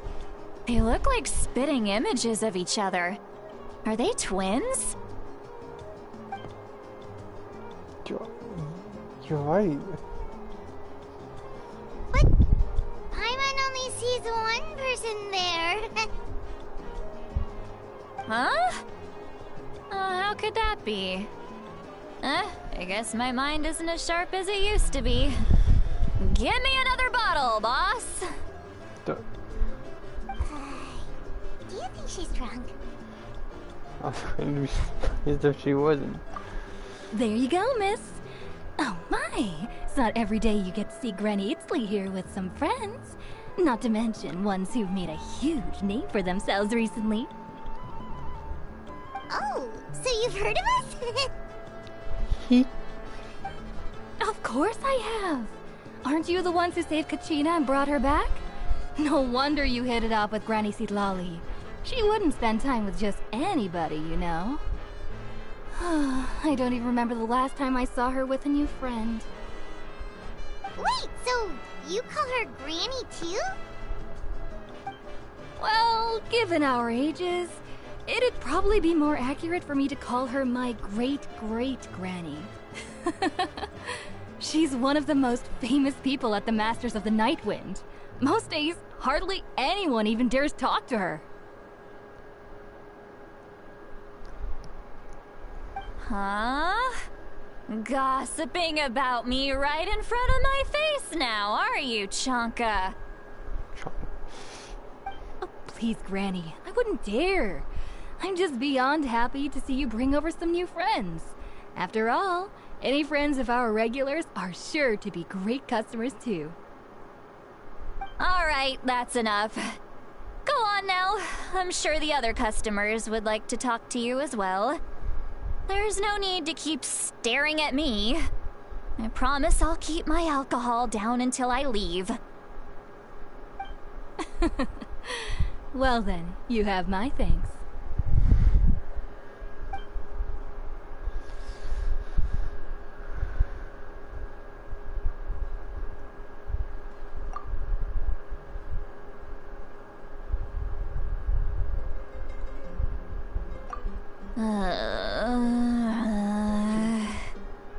She's gone.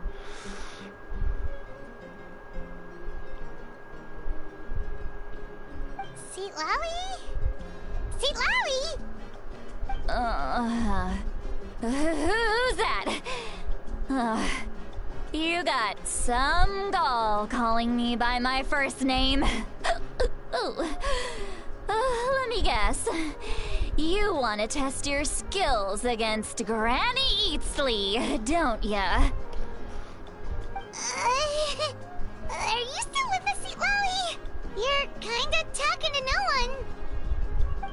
You chumps come around here, picking fights with me? Well, you know what happens next. You lose, and then run off home to tell everyone about how I'm this big scary bully. It's always the same story.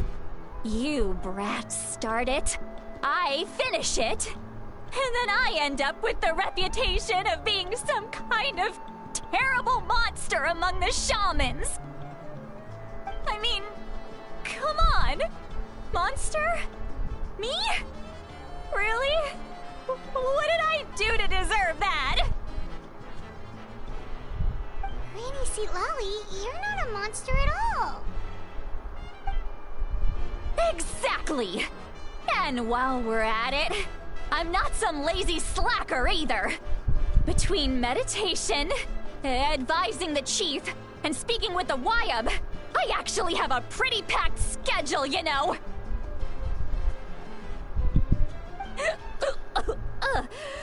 Oh yeah, and I have to mentor all the new kids. Hey, new kid. Yeah, you. Guess I'm a new kid. Don't play dumb. Didn't I teach you how to find phlogiston? You see? I know my stuff. I'm a good teacher. You tell him. Thank you. That's more like it. About dang time someone showed me a little respect. Yeah, Granny's a hard worker, all right. You can always rely on old Granny.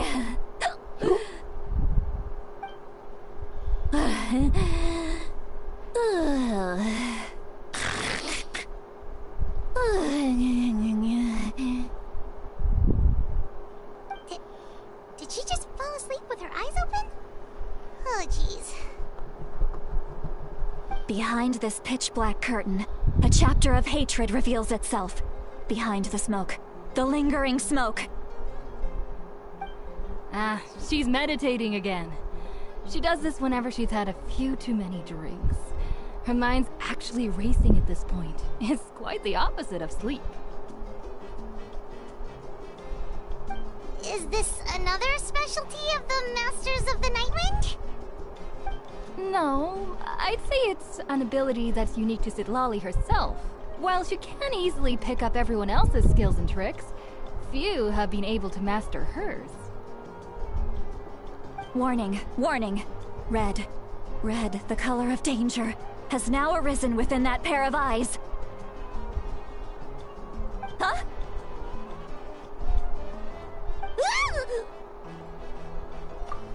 Traveler? Paimon? What's wrong?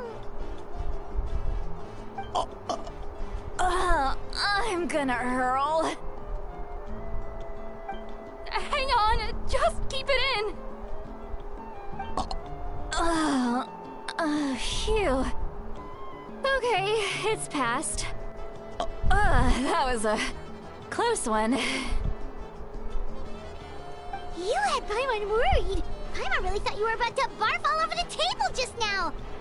on all the tacos and the uncooked meat. How embarrassing. I'm sorry you had to see me like that. That's never happened before, I swear. I've never thrown up, not once.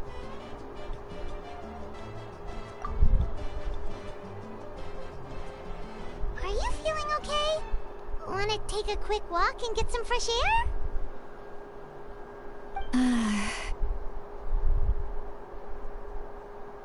There's so much that I want to say, but I can't. Why not? Of course you can. Just say whatever's on your mind. Please, Paimon. It's not as simple as you think. We've only known each other for a few days, right? What would you think of me if I were to start dumping all of my complaints on you after we've only just met? Several people have done that. It's okay. Oh, Paimon gets it. You're hoping that we wouldn't think less of you no matter what you're about to say. No, that wasn't my point at all! Seriously, don't you youngsters know anything about shame? I'm talking about shame! I've lived all these years and still can't get rid of it! Surely, you know the feeling too?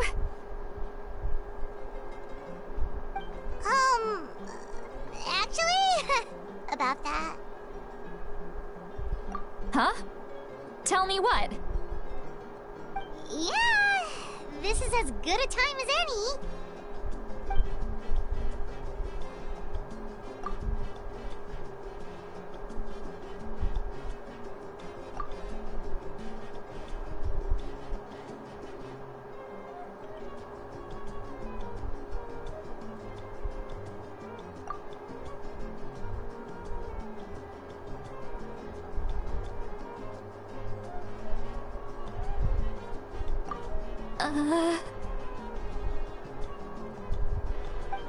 So, you heard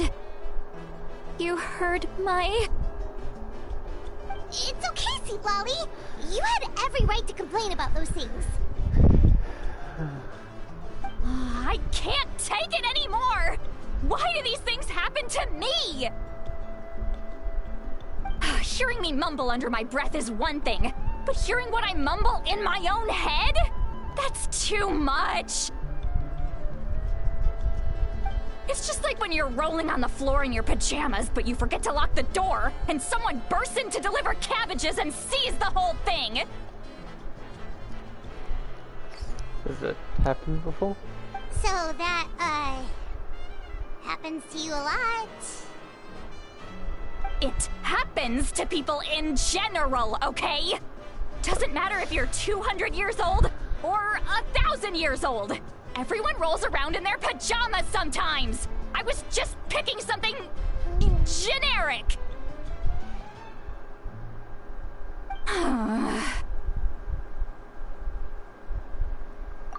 Take a walk with me. I have things to share with you.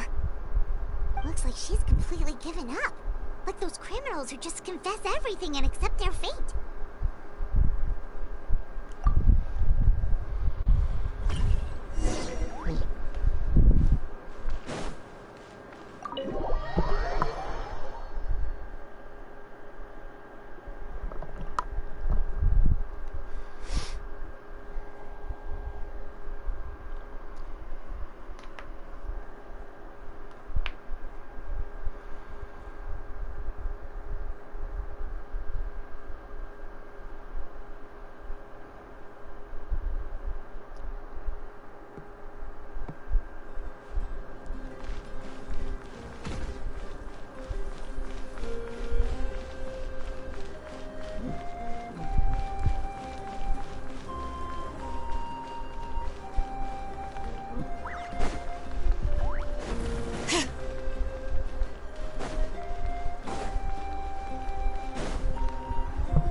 Well, great view, right? I love coming here by myself. Wow, it's beautiful! You're making me want to cry. Oh no. What do we do? Please don't cry. I was an expression, okay? A figure of speech. I'm just... embarrassed. Here you are thanking me, even after you helped me all this time. Let's just have a casual conversation. It's easiest that way. Really? You don't seem like the kind of person who keeps things casual. Well, I guess I used to be more of a stickler for the rules. And you're right, I don't usually open up to the people of my tribe like this. I'm just an eccentric old hag to them. That story's been passed down so long, it might as well be true. What? You're just a regular person. The kids of my tribe would have a heart attack if they heard you say that. Granny Eatsley is a powerful figure. Be careful around her. That's what they'd say. Well, you are powerful. Are they afraid of you? Some are. Others are mad I always come out on top. A few decades like that, and people stop knowing how to deal with you. What about you? Are you scared of me? Yes. We don't find you scary at all. Huh. That's because you're not from my tribe. You don't know how many delusions of grandeur I've destroyed just by existing. I make people realize that no matter how hard they work, they'll never become a living legend like me. Oh, not to brag or anything. Maybe it's hard to believe. Just pretend I never said anything. We believe you. Shilonen has full faith in your abilities, and Auroran didn't seem scared of you.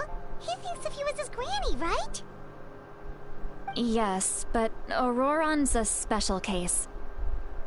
Mawika already told you about her plan, and you've given so much help to Auroran and me. You deserve to learn the full truth. Auroran's not like other people. As I mentioned, he was abandoned as a child. The reason being, his soul is incomplete. The Masters of the Nightwind view this as a bad omen, capable of bringing about illness and misfortune. No one knows who his parents were. He was just left on a rock in the wilderness. It's a miracle he wasn't devoured by some wild beast. The Masters of the Nightwind believe they can see human souls, and in Auroran's incomplete soul, they saw a possibility for Natlan.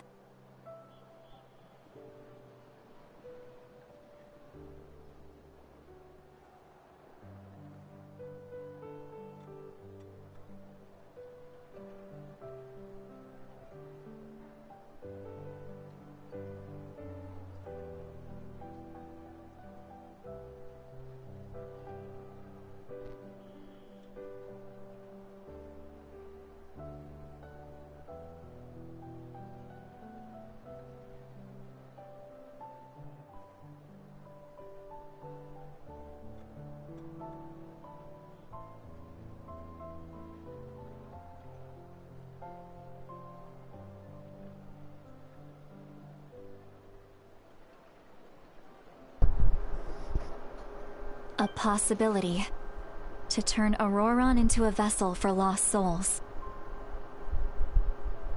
The ceremony would allow lost souls to gather within him. Auroran would then be sent to the Night Kingdom to return the souls to their rightful place, strengthening the ley lines and completing the ceremony. Wait, that doesn't sound right.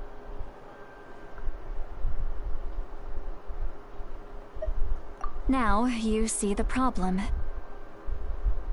When damage occurs to the Night Kingdom, the souls held within disperse and remain adrift. unable to find a way back to the ley lines.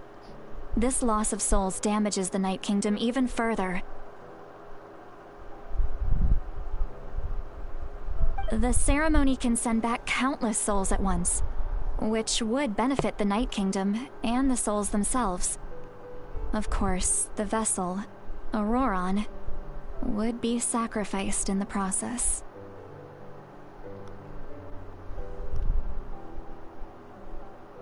I wasn't surprised the chief at the time came up with the plan. The ley lines were already in a terrible state. A suitable candidate for the ceremony appears, and now you have the chance to make things better. Of course you're going to take it. When the chief asked for my opinion, I didn't give my approval, but I didn't object either. So they went ahead with the ceremony. It failed, and Auroron escaped with his life.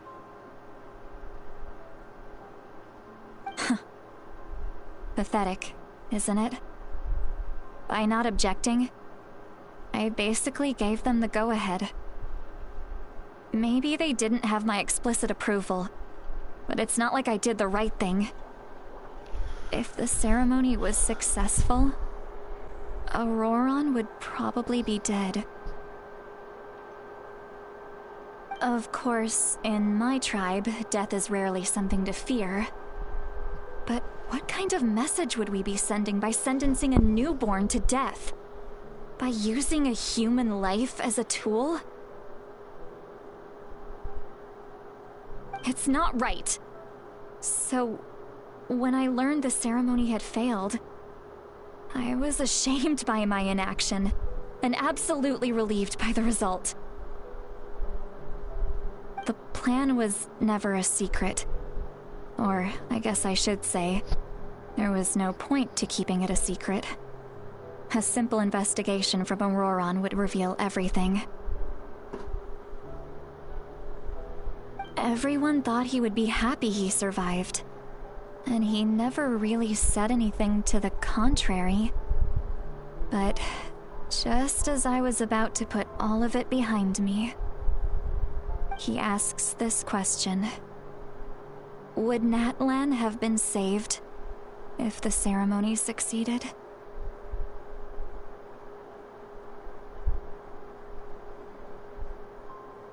Wait, but it's not his fault.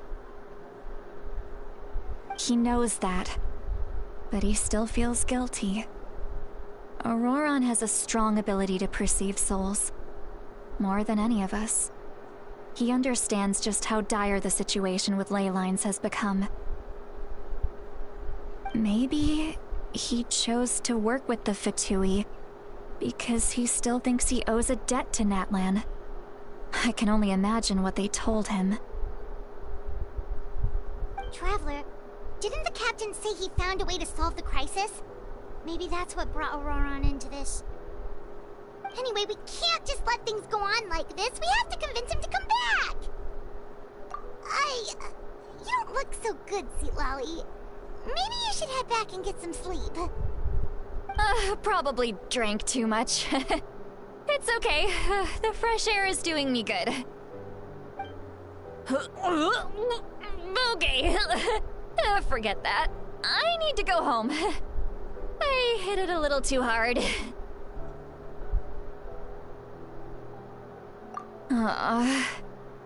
You've helped me so much already.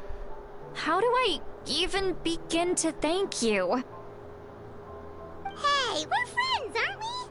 Besides, you already said you owe us a favor, so you don't need to worry about us. Good point. Well, I'll go home and get some sleep. We can figure out our next move in the morning.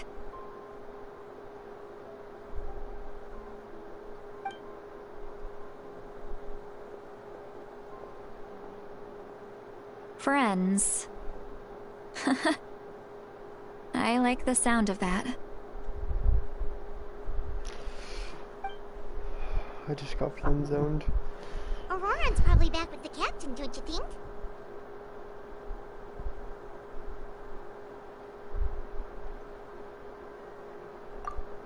about the backup plan.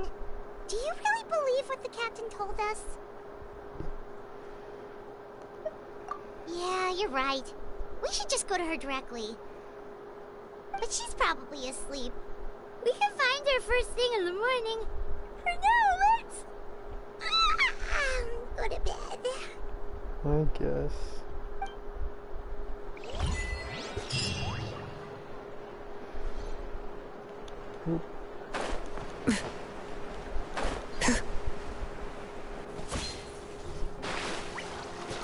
Anyway.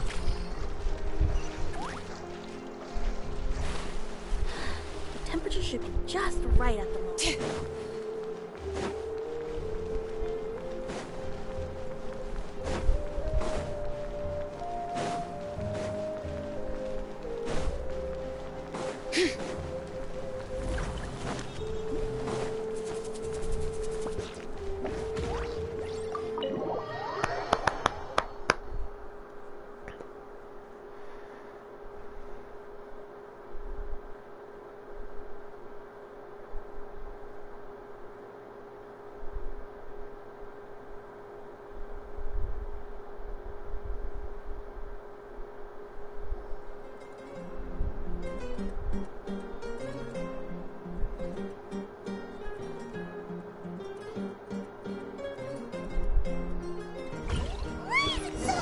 Outside. Pirates still haven't sleep. Well, guess we should see what's going on.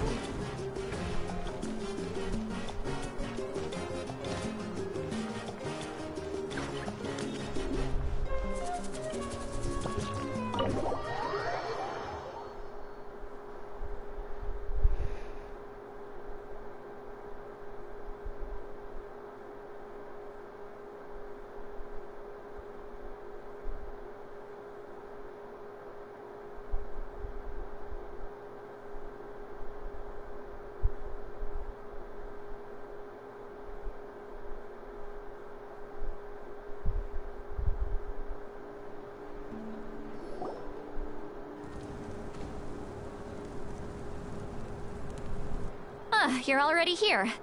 I was just about to come get you. Wow, you're up early. That's impressive, especially after all the drinking last night.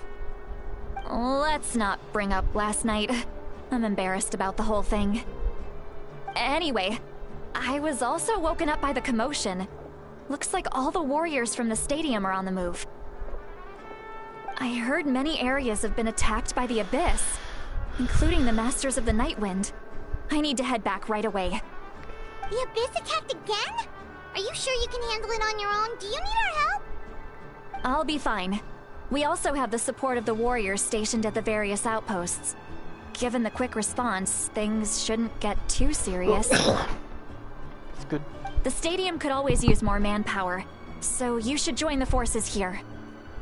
I'm done making excuses for him. He's not a child anymore. He needs to take responsibility for his actions. I was the one who vouched for him, so I need to report back to the Speaker's chamber. I'll accept however they choose to handle the situation.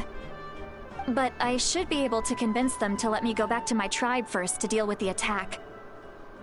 As for the ancient name, once we handle this crisis, I'll talk to Shilonen right away. Don't worry. I never forget a promise to a friend. Thank you. All right, I need to start heading back. She left in a hurry. The situation must be really serious.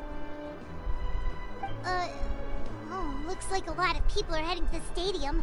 Let's see what's going on. Let's go.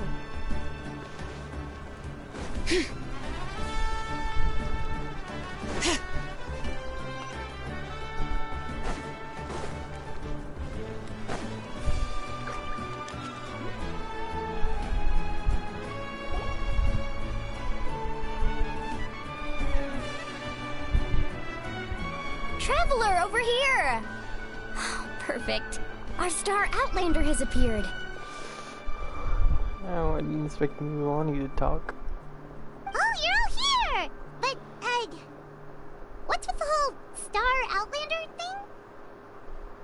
Just my way of saying how awesome you are. We've got a real emergency on our hands, so this is the perfect time for you to show off your skills. Alright, but can we get a quick rundown of the situation first?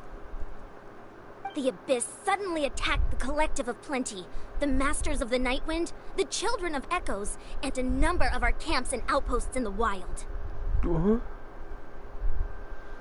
Yes, and the attacks are increasing in frequency. The tribes have plenty of defenses, so they're safe for now, but I can't say the same for the adventurers and merchants stuck in the wild.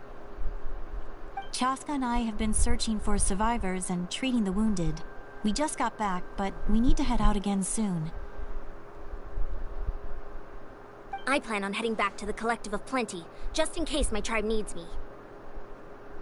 What about you, Mualani? Where are you gonna go? I'll go help the Children of Echoes. They're the closest, so I can start fighting right away. What about you guys? We could go together. Yeah, that does sound important. No worries. Just leave the Children of Echoes to us. Who knows? Maybe yours truly will have the Abyss on the run by the time you're finished.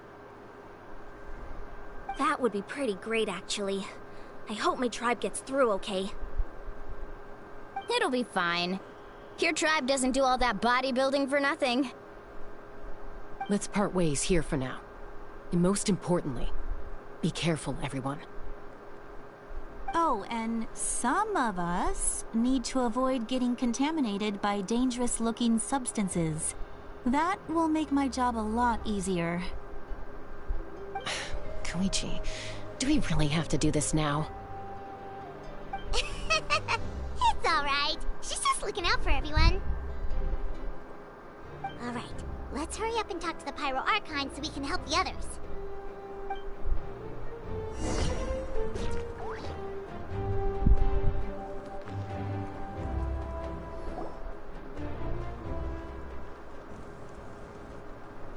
Oh, it's you two. As you can see, things are not looking good right now. People across Natlan are in danger. Look, I'm very interested in your recent adventures, but this is not a good time. So we'll have to keep our conversation short.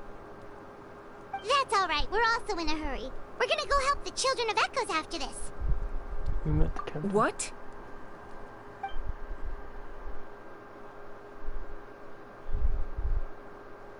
So he thinks my plan is too risky. He thinks I'm being stubborn.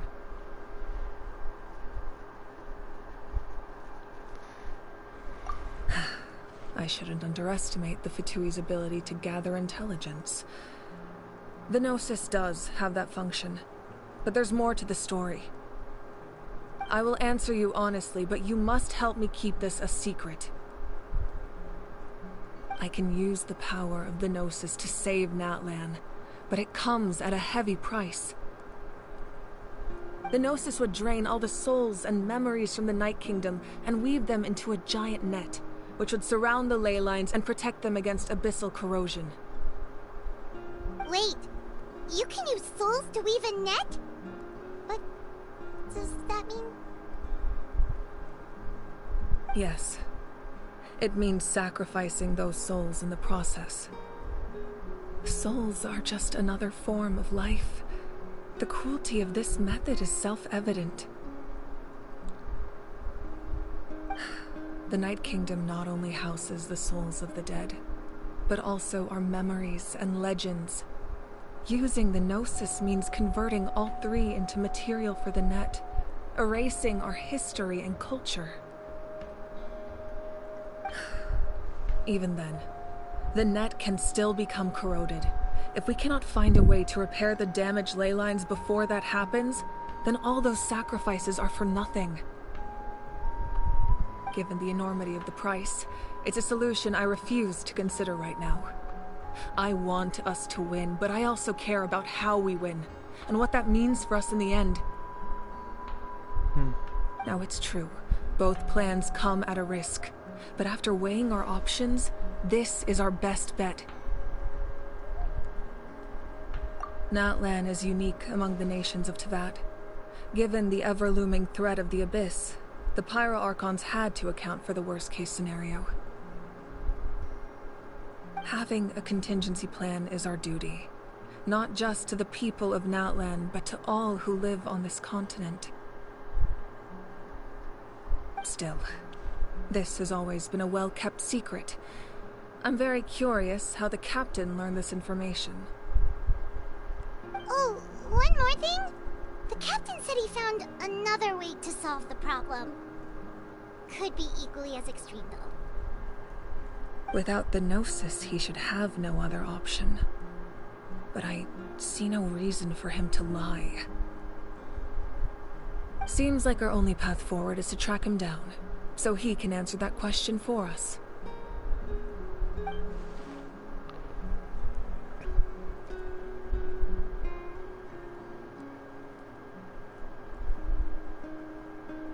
Judging by your expression, you must have doubted me, even if just for a second. Maybe a little. Not even a little! We would never... Wait, what are you talking about, Traveler? Wait. Just as expected. I appreciate your sincerity. Maybe it was out of caution, anxiety, or simple curiosity, but know this. No matter what, our goal remains the same.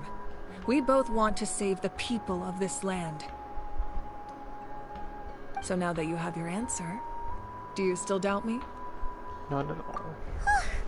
You scared Paimon. You've really got a lot of guts, Traveler. That's a good thing. Oh, and feel free to call me Mawika. It's what all my friends call me, and I like it that way. As for the captain, the intelligence officers we assigned to the Fatui should be back soon. We'll get our answer then. That's great! Sounds like we just have to wait a little longer. Not just yet. Even though the Abyss is attacking several locations at once, I'm confident the warriors stationed in those areas can handle it. Don't worry. I just need to finish coordinating our available manpower, then I'll take a small team to handle the difficult locations. What? Wait, you're going to fight in person? Didn't you give up your power? That's true. I'm far less powerful than a god in my current state. But don't forget, I was an experienced and powerful warrior before I ever became the Pyro Archon. Cool. I just had an idea. Why don't you just ask a neighboring nation for support? But I don't know. Maybe that's too wild. No matter how you look at it, my duty is on the front lines.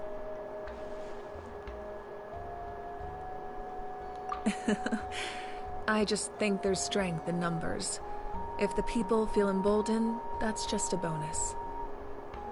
Anyway, even if we respond to these threats in time, it's not a permanent solution in the long run.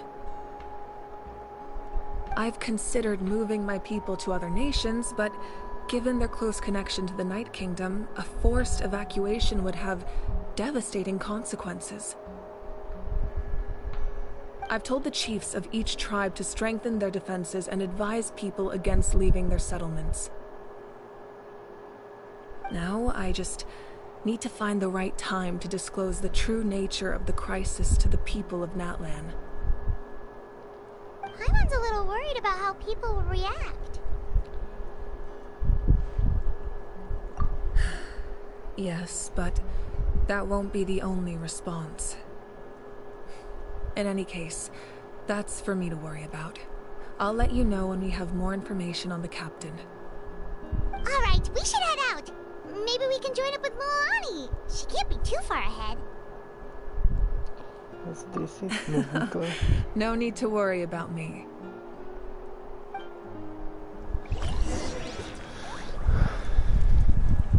Let's go.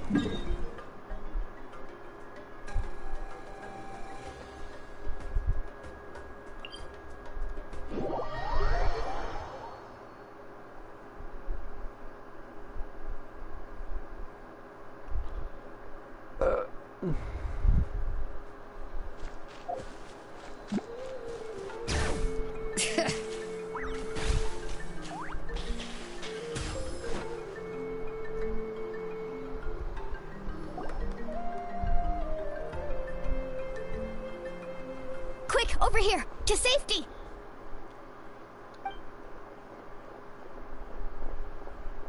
Kachina, how many people do you have left?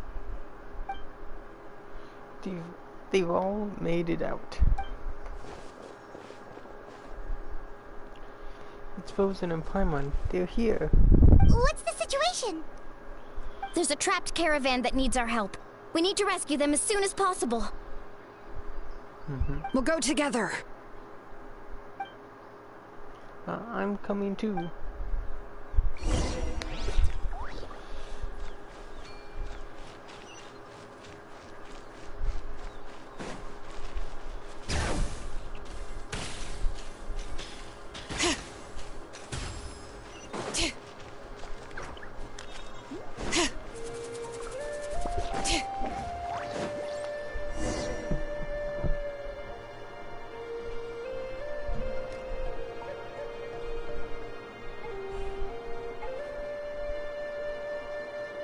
Stay safe. We've got this.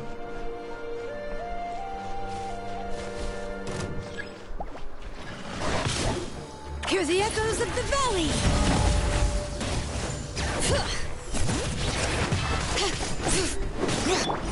Clear the area!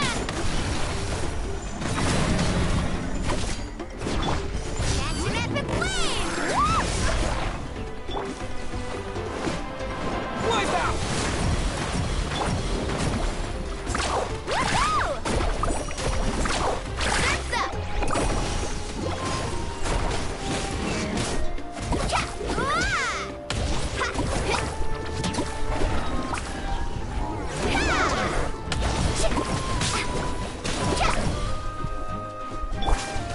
Bring it!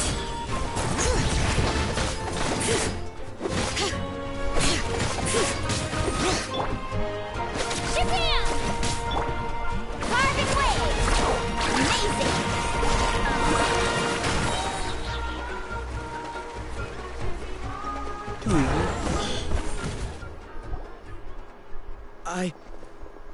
I really thought I was done for. I can't thank you enough. Don't worry about it. We're just glad you're okay. Let's see. Your goods look fine too. Guess the Abyss isn't after Mora. That should be the last abyssal pylon near the Children of Echoes. Phew. What was scary? That was scary. But we did it. By the way, where's Lolly? I thought she would come with you. The Masters of the Nightwind also got attacked, so she went back to help her tribe. She said we can deal with the ancient name later. Yeah, that makes sense. The attacks are more urgent. Alright, this isn't a good place to talk. Let's head back to the tribe.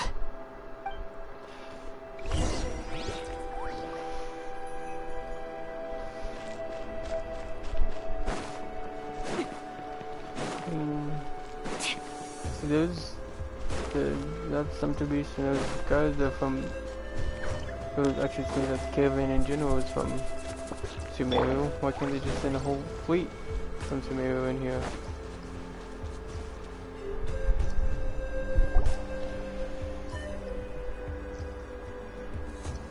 Looks like a few people were hurt after all. Oh, I should have got here sooner. The Abyss threw a lot at us at once. I rushed out as soon as I heard the alarm, and there were already so many monsters. Before long, Kachina brought over a whole group of warriors, and just like that, we destroyed several pylons as a team. I wasn't in charge of anything. We just happened to be together. Still, I think this proves that camping in the wild was a great idea. That's how we were able to respond so fast. Sleeping on the wet grass was pretty uncomfortable, but it was worth it. You mean the situation in the Night Kingdom, right? Yeah, I feel the same way. We've managed to keep it a secret all this time, but more and more people are realizing something's wrong. It's impossible not to feel anxious when things are getting worse by the second, and all we can do is wait.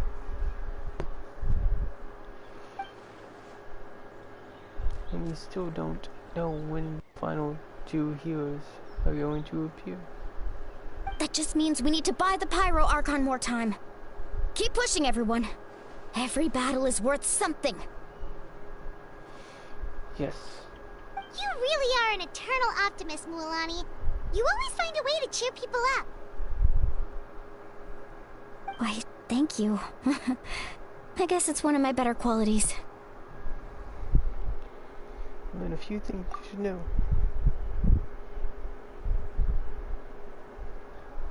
So, specifics aside, the Pyro Archon confirmed the Gnosis can resolve the crisis, but it comes at a huge price. And somehow the captain finds out about it, goes to fight the Pyro Archon, and calls her out for having a solution but refusing to use it. Honestly, if he has the same information as us, I can't really blame him. It's probably because our plan is so risky. We don't even know if the 6 heroes will reunite in time. We talked to Moika before we left the stadium. According to her, the cost of the captain's plan is too high. And, well, it makes sense.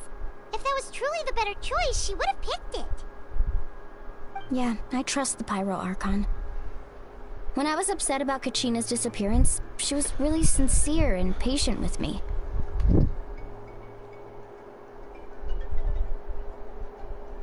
Plus, she burned down all those precious mementos for Kachina. She's already proven how much she values even a single person's life. When it comes to Natlan's survival, there's no way she would hold back.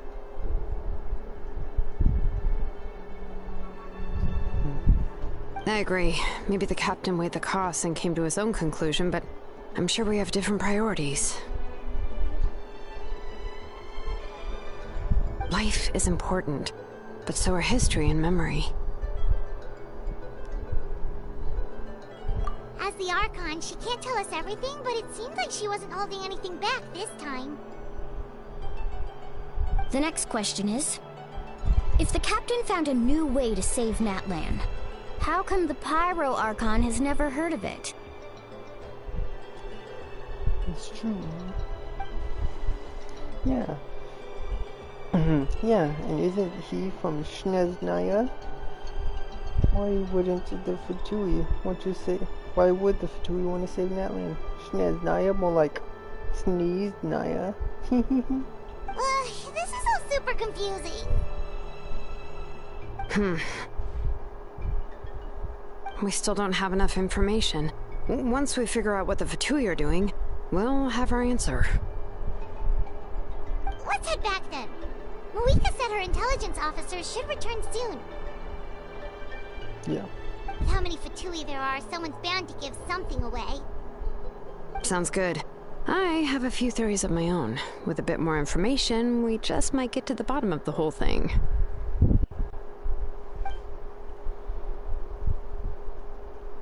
Want to join our garrison, Mualani? I was just about to ask. Count me in. If I was just a bit faster, we could have prevented a few people from getting hurt. People who could help us in the next battle. It's all a chain reaction.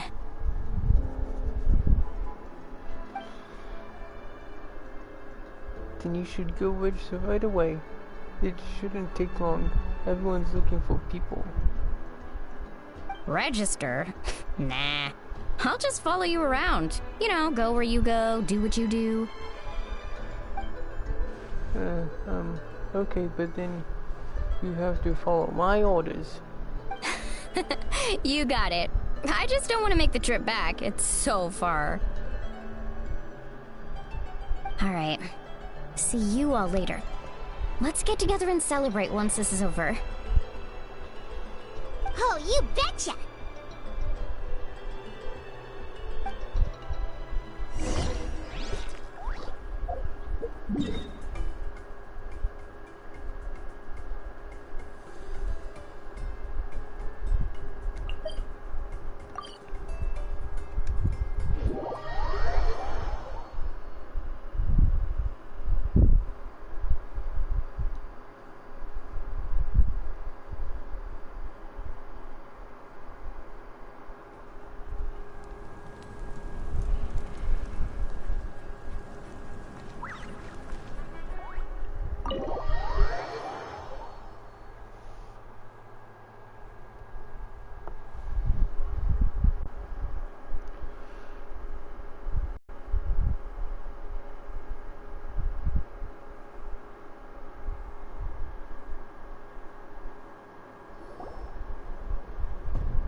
you okay, Koichi? I'm fine. No need to worry. They ran into the Fatui while out on a mission and decided to follow them. The Fatui? Calm down and let me explain.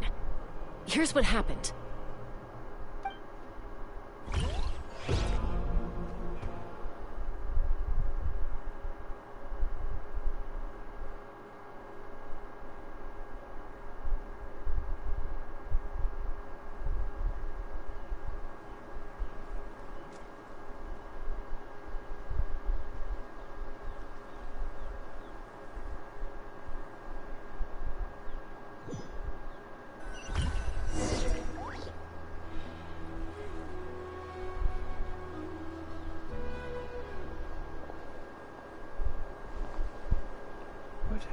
The Fatui. Were they attacked by the Abyss? No, wait. It looks like they're protecting a group of travelers. Over there. Do you see?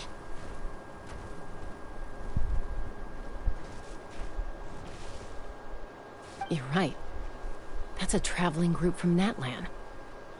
Could they be trading for something? Let's keep observing for now. We're glad you're okay. Given the appearance of abyss monsters all over Natlan, you should cancel your journey and seek shelter at the stadium or one of the tribes. Thank you so much. I wish there was something we could give you. We don't expect anything in return.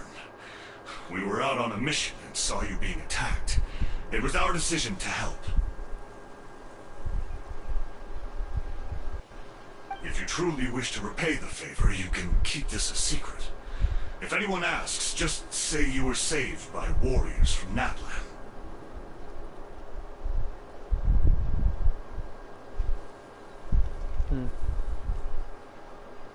Oh, okay. We can do that. But... We're not asking you to cover up our activities. We haven't done anything illegal. Our captain simply wishes to remain undisturbed.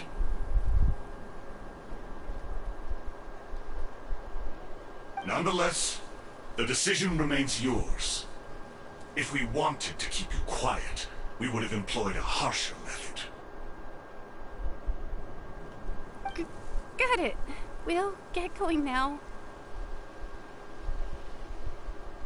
Did you hear that? They mentioned a captain. Isn't that who the Pyro Archon is looking for? Exactly. We could be onto something big. Still, there was no trade. They were just helping people in need. I didn't sense an ulterior motive. I didn't believe the captain when he said he wanted to save Natlan.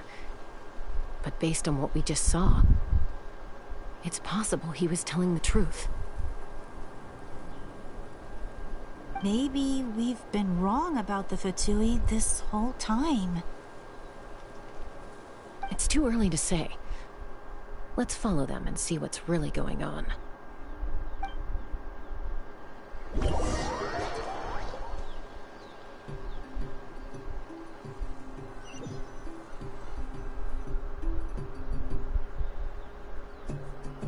So this is where they were headed. Looks tricky. It's heavily guarded on all sides. It's a lot of Fatui guards. Koichi, wait for me here. I'll go in and check it out. Oh, no you don't. How are you planning to get through all the guards? Look, I can use this terrain to my advantage.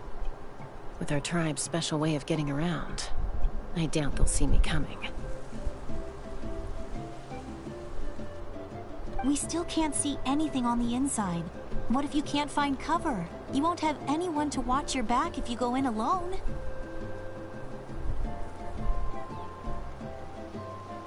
The more heavily guarded the location, the more valuable the secrets. Even if the captain isn't here, we can still figure out what the Fatui are planning. That intel is worth the risk. Fine. You're not gonna listen to me anyway, so let me come with you. That's even more risky. You've been running around saving people for days. You're already at your limit. I'm confident I can protect myself. I'm not sure you can say the same. At least right now. I can. You really believe that? Fine, don't believe me. But you can't honestly tell me infiltrating a heavily guarded Fatui hideout all on your own sounds more reasonable. You know, growing up, even if I insisted on doing something, it never gave you any trouble. I'm not sure you can say the same. All right. If we start arguing, this will never end. We can't let this opportunity go to waste. Guess that means I win. Don't worry, you're not the only capable young person from our tribe. I can handle this. All right, same plan as usual. We split up, communicate with hand signals, make sure our blind spots are covered, and support each other once we strike. Got your ropes? Yeah, let's go.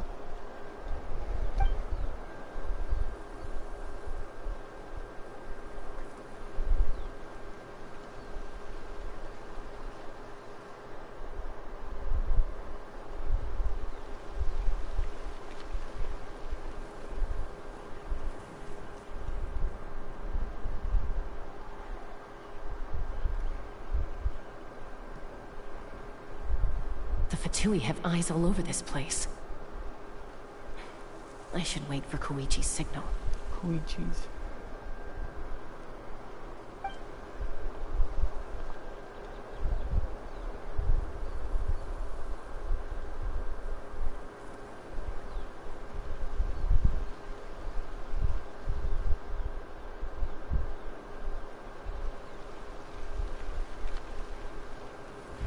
Now.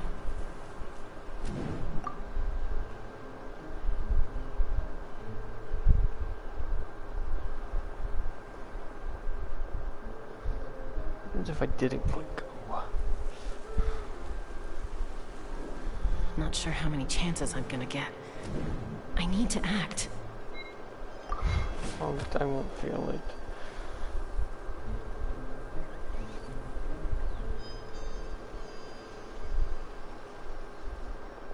Good. I made it without getting caught. I should get to that platform over there. But it's guarded by the Fatui. Koichi should have line of sight. I'll wait for her signal.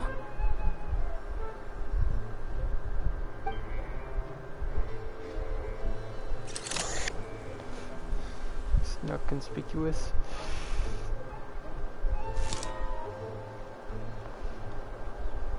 That's it. Now's my chance.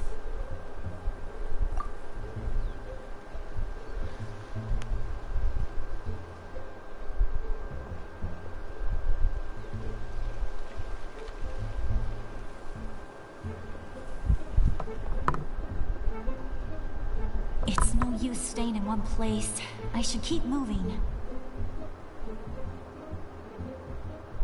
Looks like Chaska is helping me by keeping an eye on the Fatui movements. I'll wait for her signal.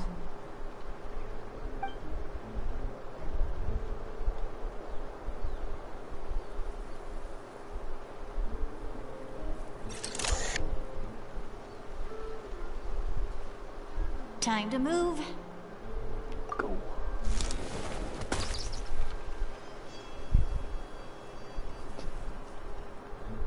Whew. That was close. Almost got caught. Probably can't make it over in one go. I'll wait for my next chance. Now's my chance.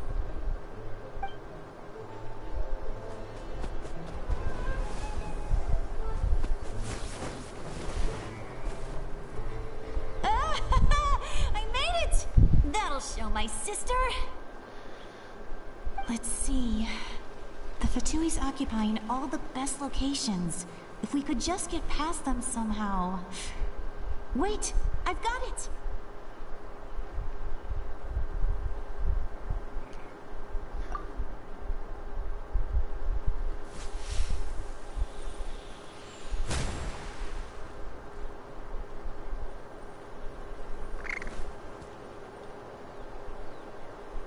Huh? What's that noise? Did something explode? Oh! It stings! What the heck is that? What do you think you're doing? I could ask you the same thing! Good, they're arguing. Looks like they just needed an excuse. They've probably had enough of this job already. The people on the hill over there left to help their comrades. This is our chance.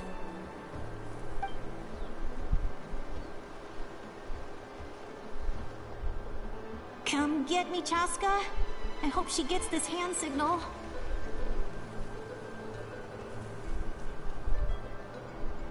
That's Koichi's signal. Smart idea. Alright, time to move. Give me your hand, quick. Coming! I checked, and this way is completely clear. It should lead us to the deepest part of this place.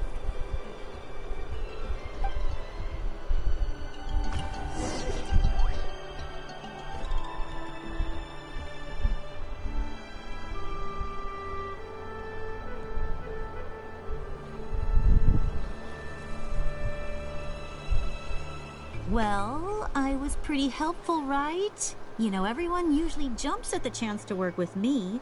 Not my own sister, though. No, she avoids me like her life depends on it. I was wrong, Koichi. You've done well. Wait, you're just gonna admit it? Now I look like the mean one. Let's focus on the task at hand. We're in the heart of enemy territory. The more time we waste, the more dangerous this becomes.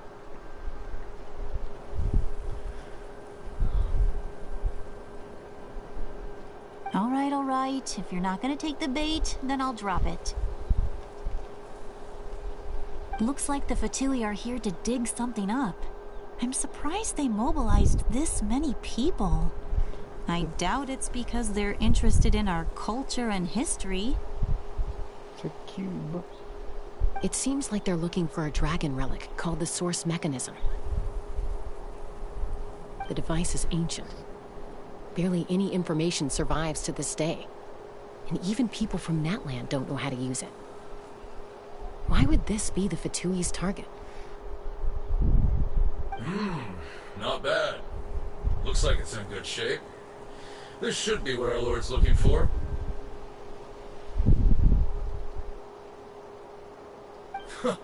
Took us long enough. Come on, let's get this thing back. Back? Back where? Should we keep following? You really want to keep going? Of course. We make a good team, don't you think? No reason to stop now. What was that sound? Uh-oh. We've been spotted. Time to go. Falling rock incoming! Watch out for your gadget! What? You'll regret that! After them!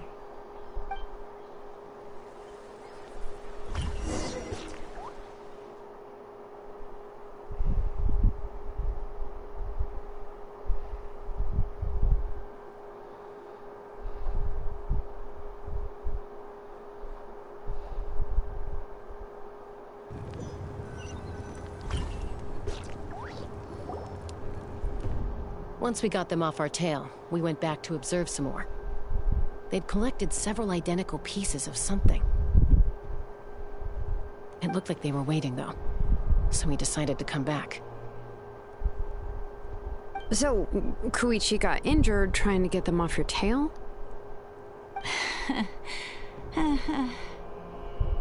She pushed herself too hard and collapsed on the way back to the stadium. Well, I didn't cause you any trouble while we were fighting, right? So my perfect record remains. You've done very well. I could make a comment on knowing your limits, but it's not my place. I know. I'm already reflecting on my actions. So, our current intel suggests the Fatui is after the source mechanism. The device is a complete mystery, even to us. What does the captain want with it? I have no idea. But it's safe to assume the device could serve a similar purpose to the Gnosis. Shilonen, I need you to gather every scholar in Natlan familiar with the secret source. I'll get right on it. Thank you both for your hard work. Koichi, it's time for you to get some rest. Oh, and there are gifts from your patients waiting at the speaker's chamber. I've prepared a small gift of my own as a token of gratitude. I'll send it to your home along with the others. My patients. That's so nice of them. Guess that means I'm doing something right. You don't need to give us anything, Archon. We were just doing our duty for Natlan. I should take Koichi home now. Well, if Koichi doesn't want her favorite Saurus crackers, then... I accept. Thank you, Archon. What am I gonna do with you? There's some for the rest of you as well. They're one of my favorites too, so don't be shy. I'll start investigating the source mechanism right away. If I learn anything, you'll be the first to know. Yummy snacks!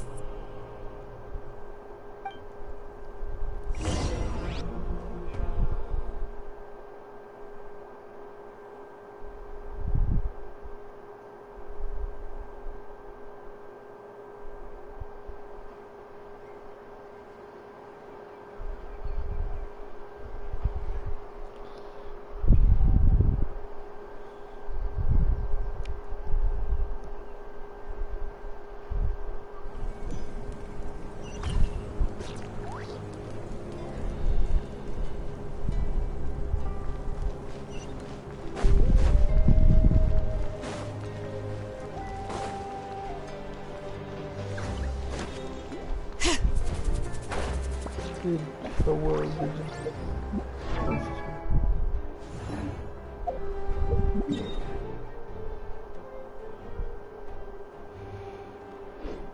run all the way there.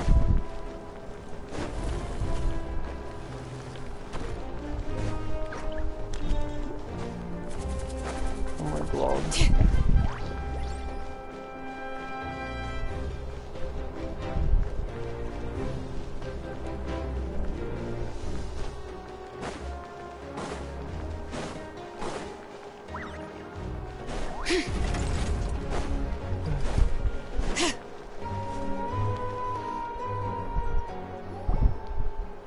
What's next for you two? I'm taking Koichi home. With our parents there to keep an eye on her, I can make sure she actually rests. Hey, it's not like I'm some kind of prisoner. I'll be fine in a day or two. There's no need to go all the way home. That's what you always say. Everything's no big deal until you collapse. What if the Abyss attacks again? You're saying if I let you rest in a hotel, you're not gonna rush out the minute you hear the alarm? I won't. Triple promise I won't. Fine. On the off chance something like that were to happen, I might. But I'm a doctor. I have a duty to help people in need, no matter how hard or tiring the work gets. I guess you're right. But I don't have to like it.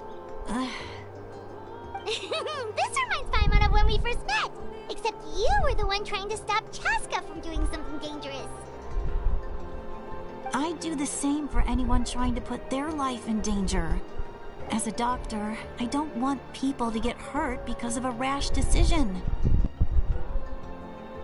Then try to see things from my perspective. You clearly want to protect your patients. So can't you understand why your own sister would feel the same way about you? The two of you are the same, you know? I disagree. I understand the risks and costs of my decisions. Who wants to be like her?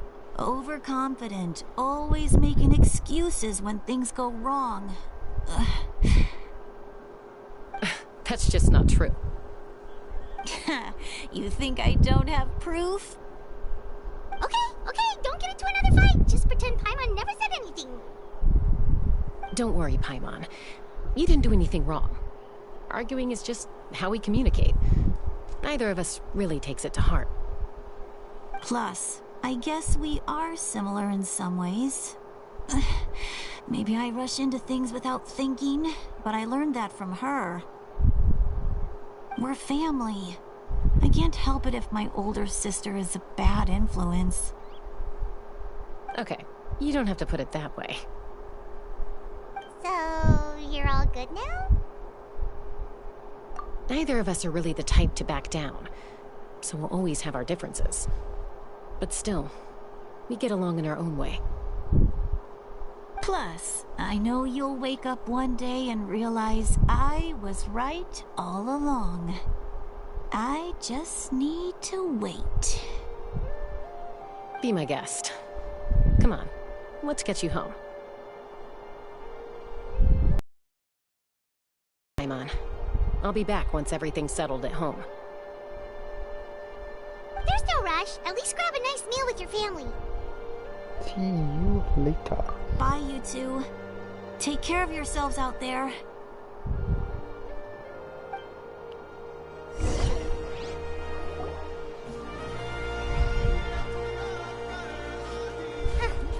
Those two will probably make up for real at some point, right?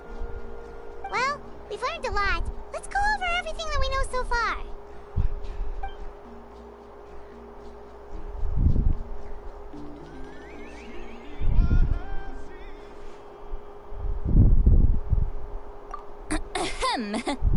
Sorry for popping up out of nowhere. Again. Why do you look so awkward? Oh, is there something you need from us? Okay, I won't beat around the bush. Oh, and I'm sorry for interrupting your rest. I'll treat you to some charcoal grilled steak to make up for it. Awesome! Just give us your orders! Hey, friends don't order each other around. I'm just here to share some news. Remember what we talked about before parting ways? Oh yeah, you mentioned how Auroron has always wanted to save Natlan, and something about his soul being fragmented. Paimon and the Traveler discussed it after you left, and we think Auroron is probably back with the Captain. What do you think? I agree with your hypothesis. And just now, I confirmed it myself. Auroron came back. He helped the Masters of the Nightwind defend our camp. What? He came back? I told him to give up whatever he's doing, but he refused. He said they're just one step away from success, so there's no way he can back out now. Apparently, he came back to fulfill his duty to our tribe. When he left, he said it was because he still has a duty to Natlan as a whole. I'm surprised you let him go at all. I had to prioritize my tribe. Besides, the situation was intense. I couldn't focus on outside and inside threats at the same time. Plus, he was on guard. He knew I would try to go after him, so he made sure to keep his distance.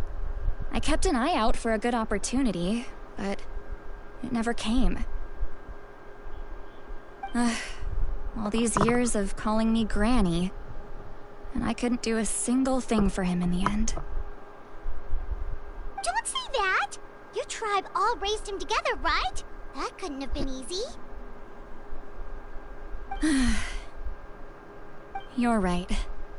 Seeing him come back reminded me of when he was little. Running around the tribe, dropping by random houses right and left. He's not only a child of the Masters of the Nightwind, but a child of Natlan. It's only natural for a child to want to do something for their family. Besides, Auroron is my apprentice. He might have a few tricks up his sleeve, but I guarantee I know every single one.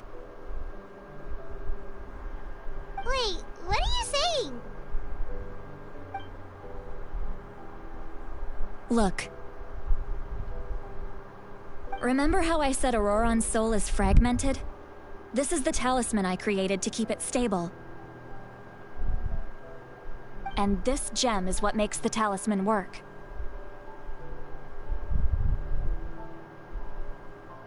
It just so happens that Auroron is due for a gem replacement. Since I can't get close to him, I put the new gem in a supply bag and asked Aoife to bring it to him. You guys know Aoife, right? No? Well, he's a pretty famous vet around these parts. He's always bringing me all sorts of things, and he happens to be very good friends with Auroron.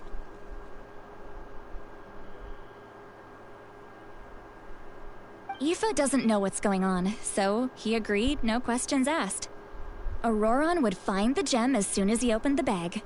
He knows how important it is, so I knew he would make the switch.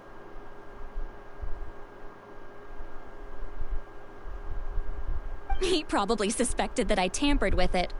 But here's the catch. The trick is on the bag. The moment he touched it, a portion of his memories were copied onto the old gem, which he no longer needed.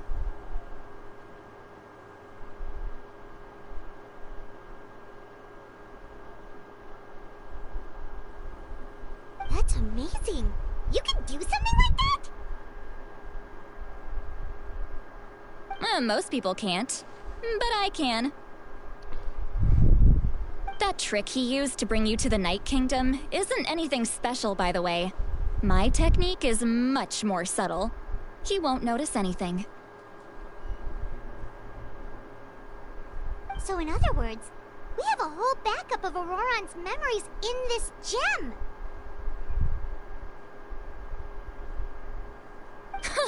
The kid thinks he can take me on? Like I wasn't the one who taught him everything he knows? That's amazing, Sweet Lolly. Let's take a look right away. Once we get to the bottom of this, we can finally track him down.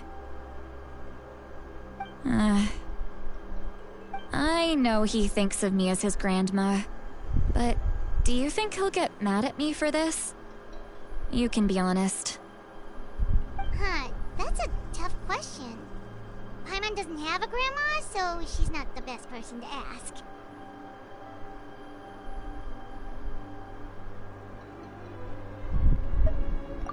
To be honest, I've always doubted my ability to look after him. I didn't stop the ceremony all those years ago, and now I'm useless again. But if I stop here, it will haunt me until I'm 500 years old. Every night I'll wake up in a fit of anger. Yeah, you're right. First anger, then tears. Wait! Who are you calling a crybaby? You're just making it worse, Traveler! I need to look at his memory.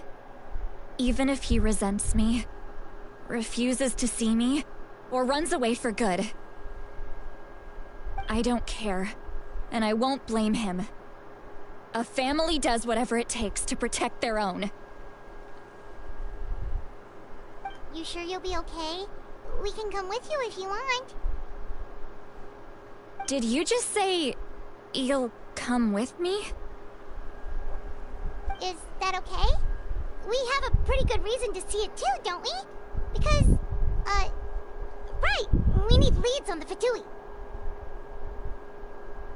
You really mean it?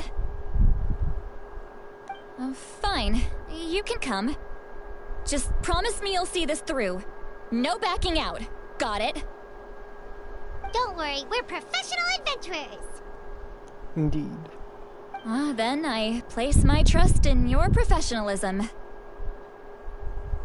All right, time to sneak into someone else's memory and engage in some,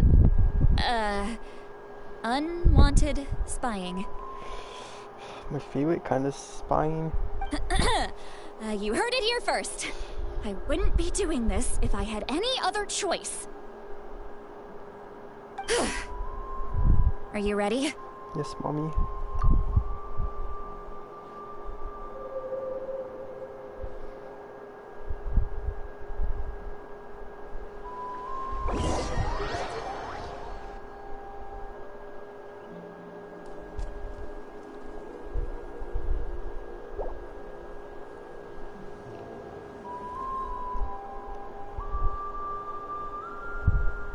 Look how good you're doing. You'll grow into nice big radishes in the future. And you?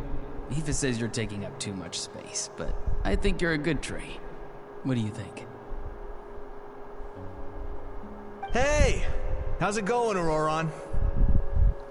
Okanbi. Good. How are you, Uncle Okanbi? Okanbi. Ah, can't complain. What you up to? Naming your vegetables again? No, just some idle conversation. Sounds fascinating. What did they say? They told me you were coming and that you would take some produce with you. Ha! Only if you're offering. By the way, I ran into Aoife yesterday. He told me Chaska's fostering a saurian at his place. Said the thing trampled over a part of your radish garden. I hope you two didn't get into a huge fight. No, don't worry. I'll find a way for him to make it up to me. I've already wrapped your share of the produce. Here you go. 4 carrots. You really knew I was coming. That's pretty amazing. Light up the smoke and you can see the path through the shadows. That's what everyone says. Hey, have you seen that strange group of people that just appeared out of nowhere? Appeared out of nowhere? I don't think so. It's the Fatui. Their leader seems like a big deal. He didn't bring many men with him, but they're all elite warriors. It seems like they're looking for someone, but I wouldn't go around asking too many questions. If you run into them, be careful.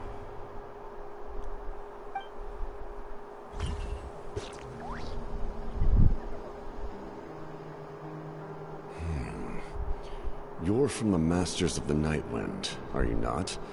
Why do you live here alone? I enjoy living by myself out in the wild. I guess you're from the Fatui, one everyone's calling a big deal. Not an inaccurate description. I'm looking for someone who may be known to you. Citlali is her name. Granny? What does an Outlander want with her? I've heard the name. You have business with her? There's no point to further questioning if you insist on hiding things from me. I shall seek answers elsewhere. Oh, he could tell I was lying and now he's leaving? He gave up just like that? Hey! At least tell me why you're looking for Citlali. It's none of your concern. I have my own means of tracking her down. Why are the Fatui looking for her? What does she have to do with them? I can't just let them go like this. I have to figure out what they're planning.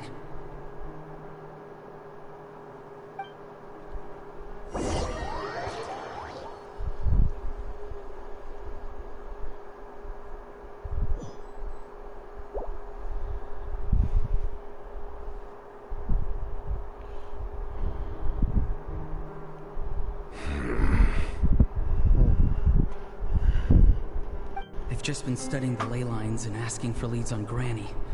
I can definitely rule out some sort of invasion. The situation has seen no true improvement. The Pyro Archon did not fulfill her promise. My lord! Ignore him. He is no threat. He knows I'm following him, but he doesn't seem to care.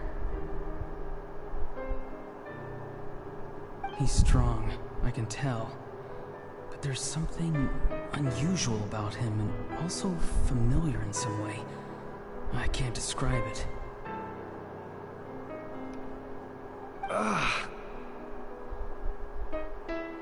What is it?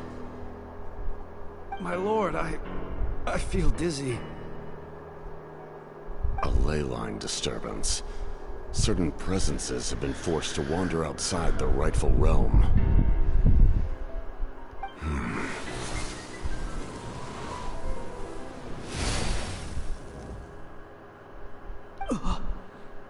That was a spell from the Masters of the Nightwind. How did he know that? Is he sending those escaped souls back into the ley lines? How did he do that so easily? Soulfaring is supposed to be extremely difficult. This could be related to why he's searching for Granny. I feel much better. Thank you, my lord. Think nothing of it.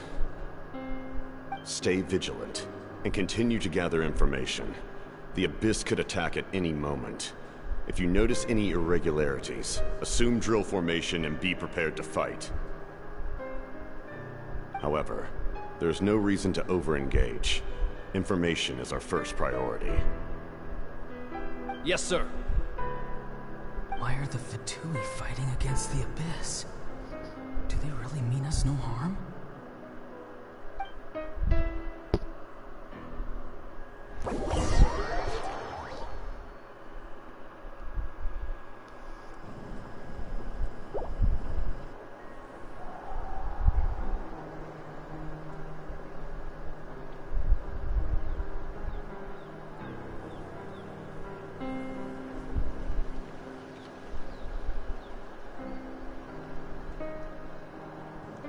I've been following him this whole time and still they ignore me? Do they really not care? It seems like his subordinates refer to him as the captain. Never heard of him before. And now he's headed to the stadium. That's unusual. Oh, what is he gonna do? You two, with me. Everyone else, wait here as instructed. Send word to the other teams to retreat immediately if this fails. Yes, sir. He's going inside? But the Pyro Archon is in there. What does he want with her? Forgive me, my lord. Allow me to check one more time. Do you truly wish to do this? The time for idle observation is over. It now falls on me to act. This nation is out of time. Yes, sir.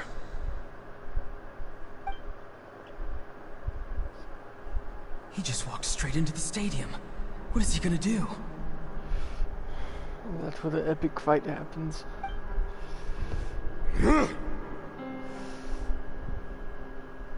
They're both incredibly strong. How long will they have to fight until someone comes out on top?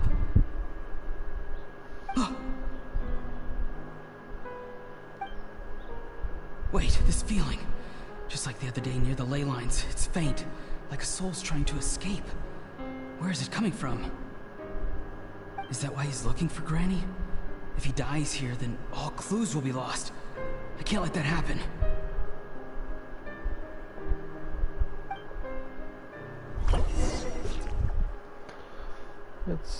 That's why he done intervene.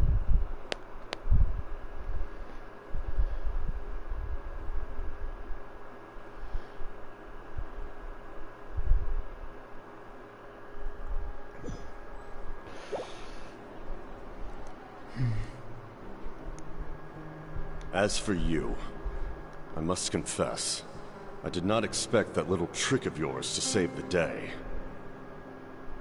No matter how dense the fog, as long as the sun remains, we cannot turn day into night. She could have dispelled it. She simply chose not to. You don't have much time, and you're injured on top of that. What do you plan to do next? I'm beginning to see just how useful you may turn out to be. You heard something from here, didn't you?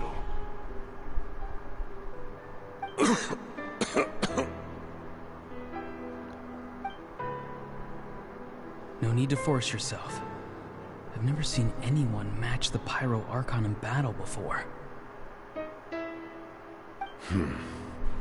I didn't expect you to intervene at such a critical moment. You know I've been following you. Why didn't you stop me? When walking in the forest, it is only natural to encounter wild beasts. However, not every beast has the courage to come out and bite. And yet, one of those very beasts saved your life.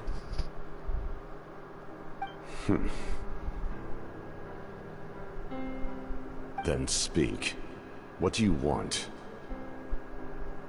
I didn't save you because I wanted something. My soul is more perceptive than others. I can sense that the ley lines are extremely weak. I don't know what the Pyro Archon is planning. Can she really save us? The questions you asked her just now, well, I've had very similar doubts. So I felt like I had to help you.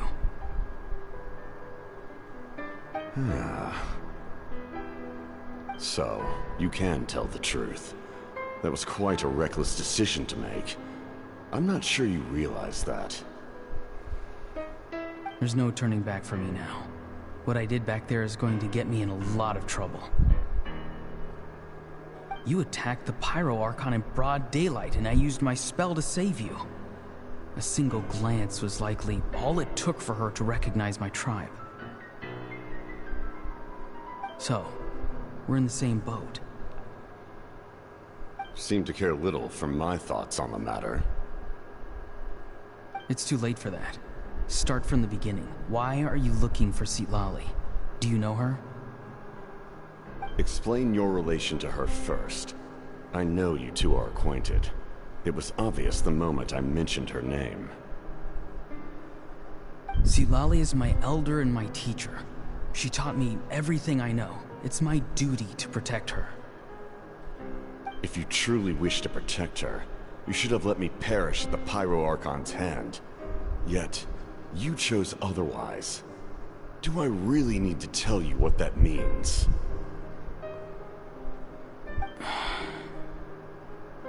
I want to do something to change Natlan for the better. Something I can accomplish with my own two hands. You're stranger than anyone I've ever met. But maybe, just maybe, you can show me the way. Strange? Citlali is said to be the legendary Granny Eastly, someone capable of communicating with the Wyab, and the Wyab are the key to information on the Night Kingdom. Why do you need knowledge on the Night Kingdom? That is not something you need to know. Don't forget, I saved your life. Do you not believe the Fatui capable of betraying a debt?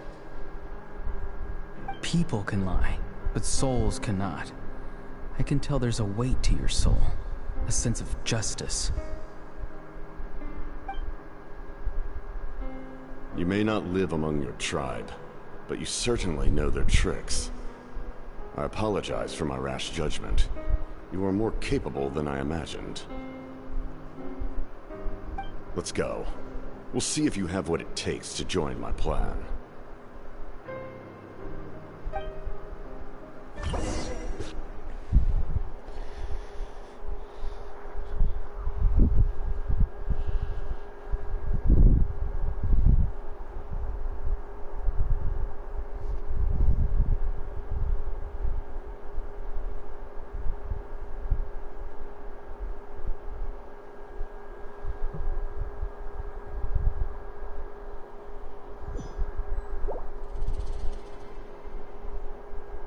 I see.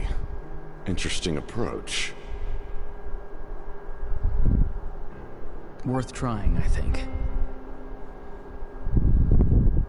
Rather than weaving a net to protect the ley lines, this method would address the root problem.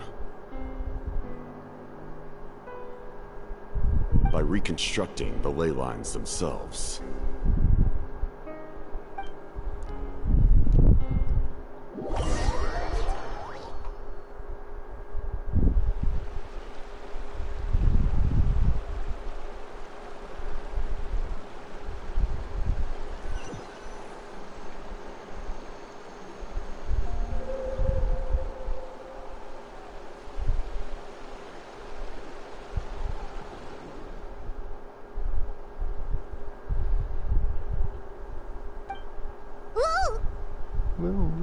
Traveler, Paimon. Are you two alright? Paimon's fine, just, a little dizzy. Of course. I'm so mad at him. After everything, he still can't let go of the past. For some reason, he thinks he owes something to the people who cared for him. Stubborn, self-righteous fool. Where's that gonna get him?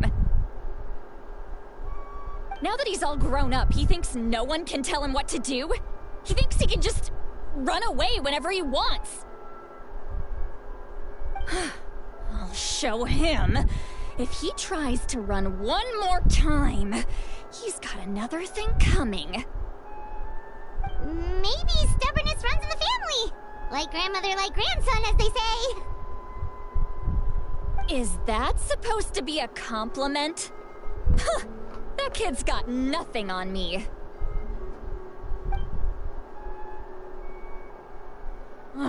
Anyway, back to what we just saw. I don't even know what to make of it. Yeah, the captain seriously wants to reconstruct the ley lines? What does it even mean? Something like the loom of fate, maybe? But how does that help with the abyss? The loom of fate? Oh, it's kind of hard to explain. Basically, it's a device from Conrio that has unbelievable power. Anyway, if he really wants to manipulate the ley lines, everyone in Natlan will be affected. Oh, this is big. Which means the captain has been honest from the very beginning. Auroron's memory proves that. Why is he so obsessed with saving Natlan? Oh, we've got to tell Moeka about this right away. Yes, she needs to know about this. Now. Let's go.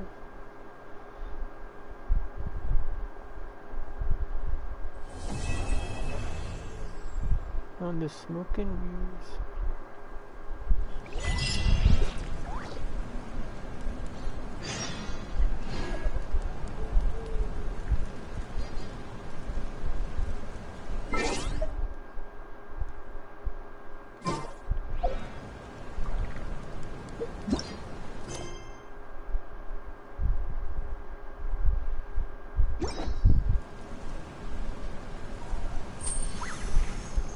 Gamers, that's gonna be all for right now, and do Act 4 at a later date. See you guys later. Bye bye.